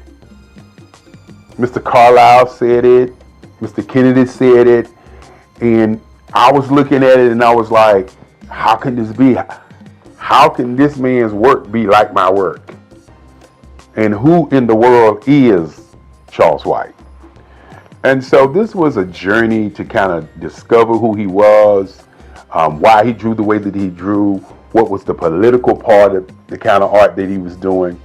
And more importantly, in those days, some artists was doing something that they call today super realism. And that's what Charles was doing. Charles was drawing these pieces with asymmetrical lines, and the line work was just so awesome. And so after discovering Charles White, I began to study Charles White. And of course, I was always studying Ernie Barnes. And so I had to figure out what I was going to put in the art canon. Was I going to continue to draw these kinds of pieces like the Charles Whites? Was I going to continue to draw the pieces like Ernie Barnes? And so I talk about intention and identity and what my work really represents. And what I say to many people, that my work represents world peace. That's what my work represents. The colors that I use, the line work that I use. I'll share with you a little bit later some of the pieces and some of the line work that I do. But my work is about bringing people together, having them to see each other without seeing black or seeing white, without seeing color. I decided that I would do portraits, instead of doing themed pictures. Now I still do theme and scene work also, but I decided that I would do portraiture, that I would do portraits, and that I would take colors and use them as emotional tones. Many times I sit down and then I hear music and I see colors. I hear people having conversations, I see colors. And so I decided that doing portraits of people and how they feel and how they look would be an impact on how people feel. And so I can remember going to New York City during the summers and just sitting on the stoop in Harlem and just watch people go by and just try to see what they were thinking. They was arguing, how the intensity of that argument was, and the facial expressions, and I was always amazed by how people reacted. And each time that I would see people responding or moving, I would always see a different color that I could see in my paintings. And so I started drawing pieces in colors. And so my work has morphed from just doing the figuration into just doing portraitures, even though my next series of paintings are going to be dedicated to Black women. That's going to be an awesome set of work that I'm going to work on. I can't wait. And so when you look at my work and you look at my portraits, you'll notice that I'm working to capture an emotion. When I do a piece in green and white, I'm looking at capturing an emotion. When I do a piece in a red, white, and blue, or as the Nipsey Hussle piece that I did, or as I would say, the rap piece that I did, which is a piece that shows the California colors, the American colors, and the African colors. And so I'm utilizing all these colors to make you, the viewer, see an emotion and get a feeling from that particular piece. My intent is to push you away from looking at a scene, but looking at how somebody is being seen. And that's what my portraiture work is all about. For the last 20 years, I've worked on work that transcends time. Pieces on my grandmother, my mother, in what I call lines, colors, and emotions. And when you sit back and you think about that first day in college when I didn't know how to paint, and you think about now where I'm painting every day, you can understand what identity for me has always been about.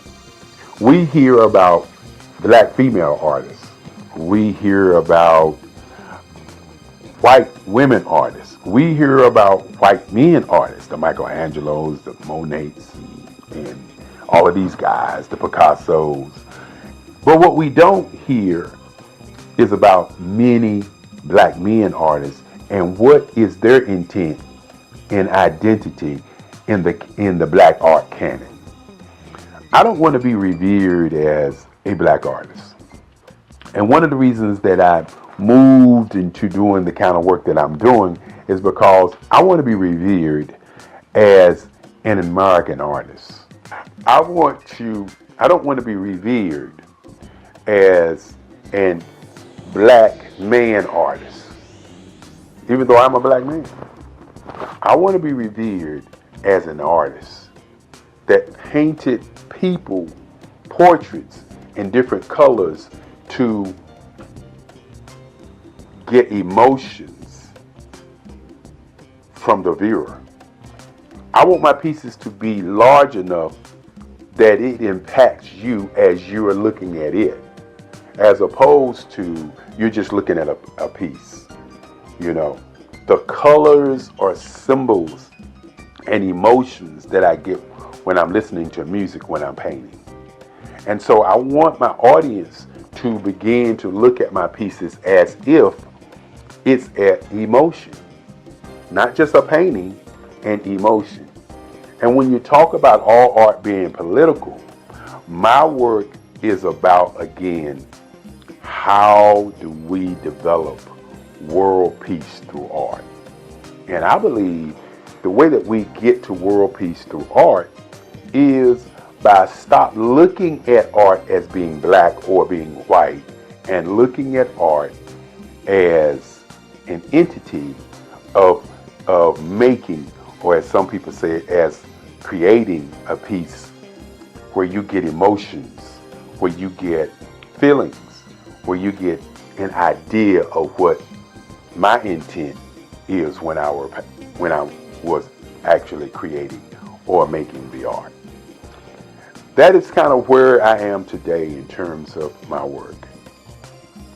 When you think about my great-grandfather, so many years ago when I was 7 years old, walking into my bedroom saying that he wanted me to be a lawyer.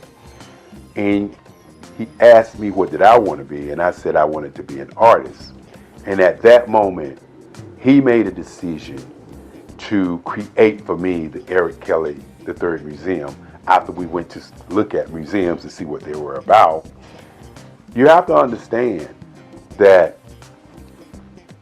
the future of what I would like to see happen is museums for artists who have been marginalized, for people who we don't talk about. Why is there not an Ernie Barnes Museum in Durham, North Carolina? Why is there not a Romer Bearden Museum in his hometown? Why is there not a museum for black artists so that our young people can see how they went through the process of how they do work? And so with my museum, it's been kind of a blueprint for these kinds of things. The Eric Kelly Museum houses the collective writings, the collective works of my work for over 65 years. And one of the things that I would like to see happen is many, many more museums for great artists. When you sit back and you talk about Basquiat, for example, great artist, a New York artist, where's his museum? Where's a place or a space for us to go and see his work? I talked about Ernie Barnes, or Charles White, for instance. Where can we go and learn about Charles White? Another gentleman, and I could go on and talk about the Kennedy Wiley, who's doing awesome work, Lisa Butler, who's doing awesome work, Mark Bradford, who's doing awesome work. We can go around the country and around the world and see the Van Gogh Museum. We can see the Richard Steele's work, Clifford Steele, work. We can see all of these white artists around the world. Museums.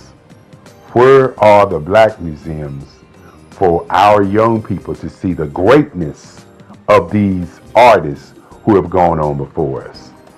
You know, I also do photography work, and Gordon Parks was a great photographer. But think about it for a moment. Other than seeing the exhibit of Gordon Parks photography, where can you go and study him, the man? One of the reasons that I'm doing this video is because when you look at or talk about artists, many times we have people to narrate what was that artist thinking about, okay? And what was he feeling about what he was doing? And you don't get the conversation from the artist. The artists don't talk about the line work. The artists don't talk about the color. The artists don't talk about how he got to where he is. It's always somebody else talking about how he got there. Van Gogh, for instance, they talk about him cutting off his ear and sending it to somebody. They talk about the Starry Night piece. From their perspective, they don't talk about, or we don't hear Van Gogh say, well, the reason I did Starry Night because I was depressed and I just thought tonight this was a piece I was studying to do these kinds of things, and this how the Starry Night happened. We don't get that story. So you really don't know the intent. And so I want to do a conversation about the intent of my work. My portraits, my lines and my colors are put together in a way to pull from you an emotion of how you feel about people on the planet. My pieces are human landscapes. I want you to look at my work and see the lines as the age of the people who I'm painting. When I talk about sitting in North Carolina on my stoop, or sitting in New York City, or going to Chicago, going to New Orleans, going to California, and going to all these different places and watching people, I want you to understand that I'm watching people to see how they move, how they react, how they respond, what makes them them. And so when you see my work, you may see a piece and say, that looks like this person, or that looks like that person, or that looks like this woman or this man. Well, what I do is I watch people, and then I create the feeling that I got from those people. So while my pieces may look like certain folk, in my mind, they are sending out a message of emotion and feelings and ideas and presence. And that's my intent. My intent is not to just paint pictures and you like them. My intent is to pull something from you deep down. My pieces are spiritual. The lines sometimes remind you of African mask. The lines remind you of lights and darks. The lines remind you of energy, of hope and presence. That's why I do the work that I do. Now, I could easily do figurative work. I could easily do scenes. But I had to ask myself one question. How do I do something that's going to be different, that's going to stand the test of time and say Eric Kelly III was here? And this was his work. This was his style. This is what he was thinking as he did artwork. And so as you look at my work, my earlier pieces, as I said before, were historical pieces, historical places in time. And then you look at my work now, you'll notice that I've morphed into doing work that brings about that whole emotional feeling from you to the work. And that's where we are today.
I am Black Business.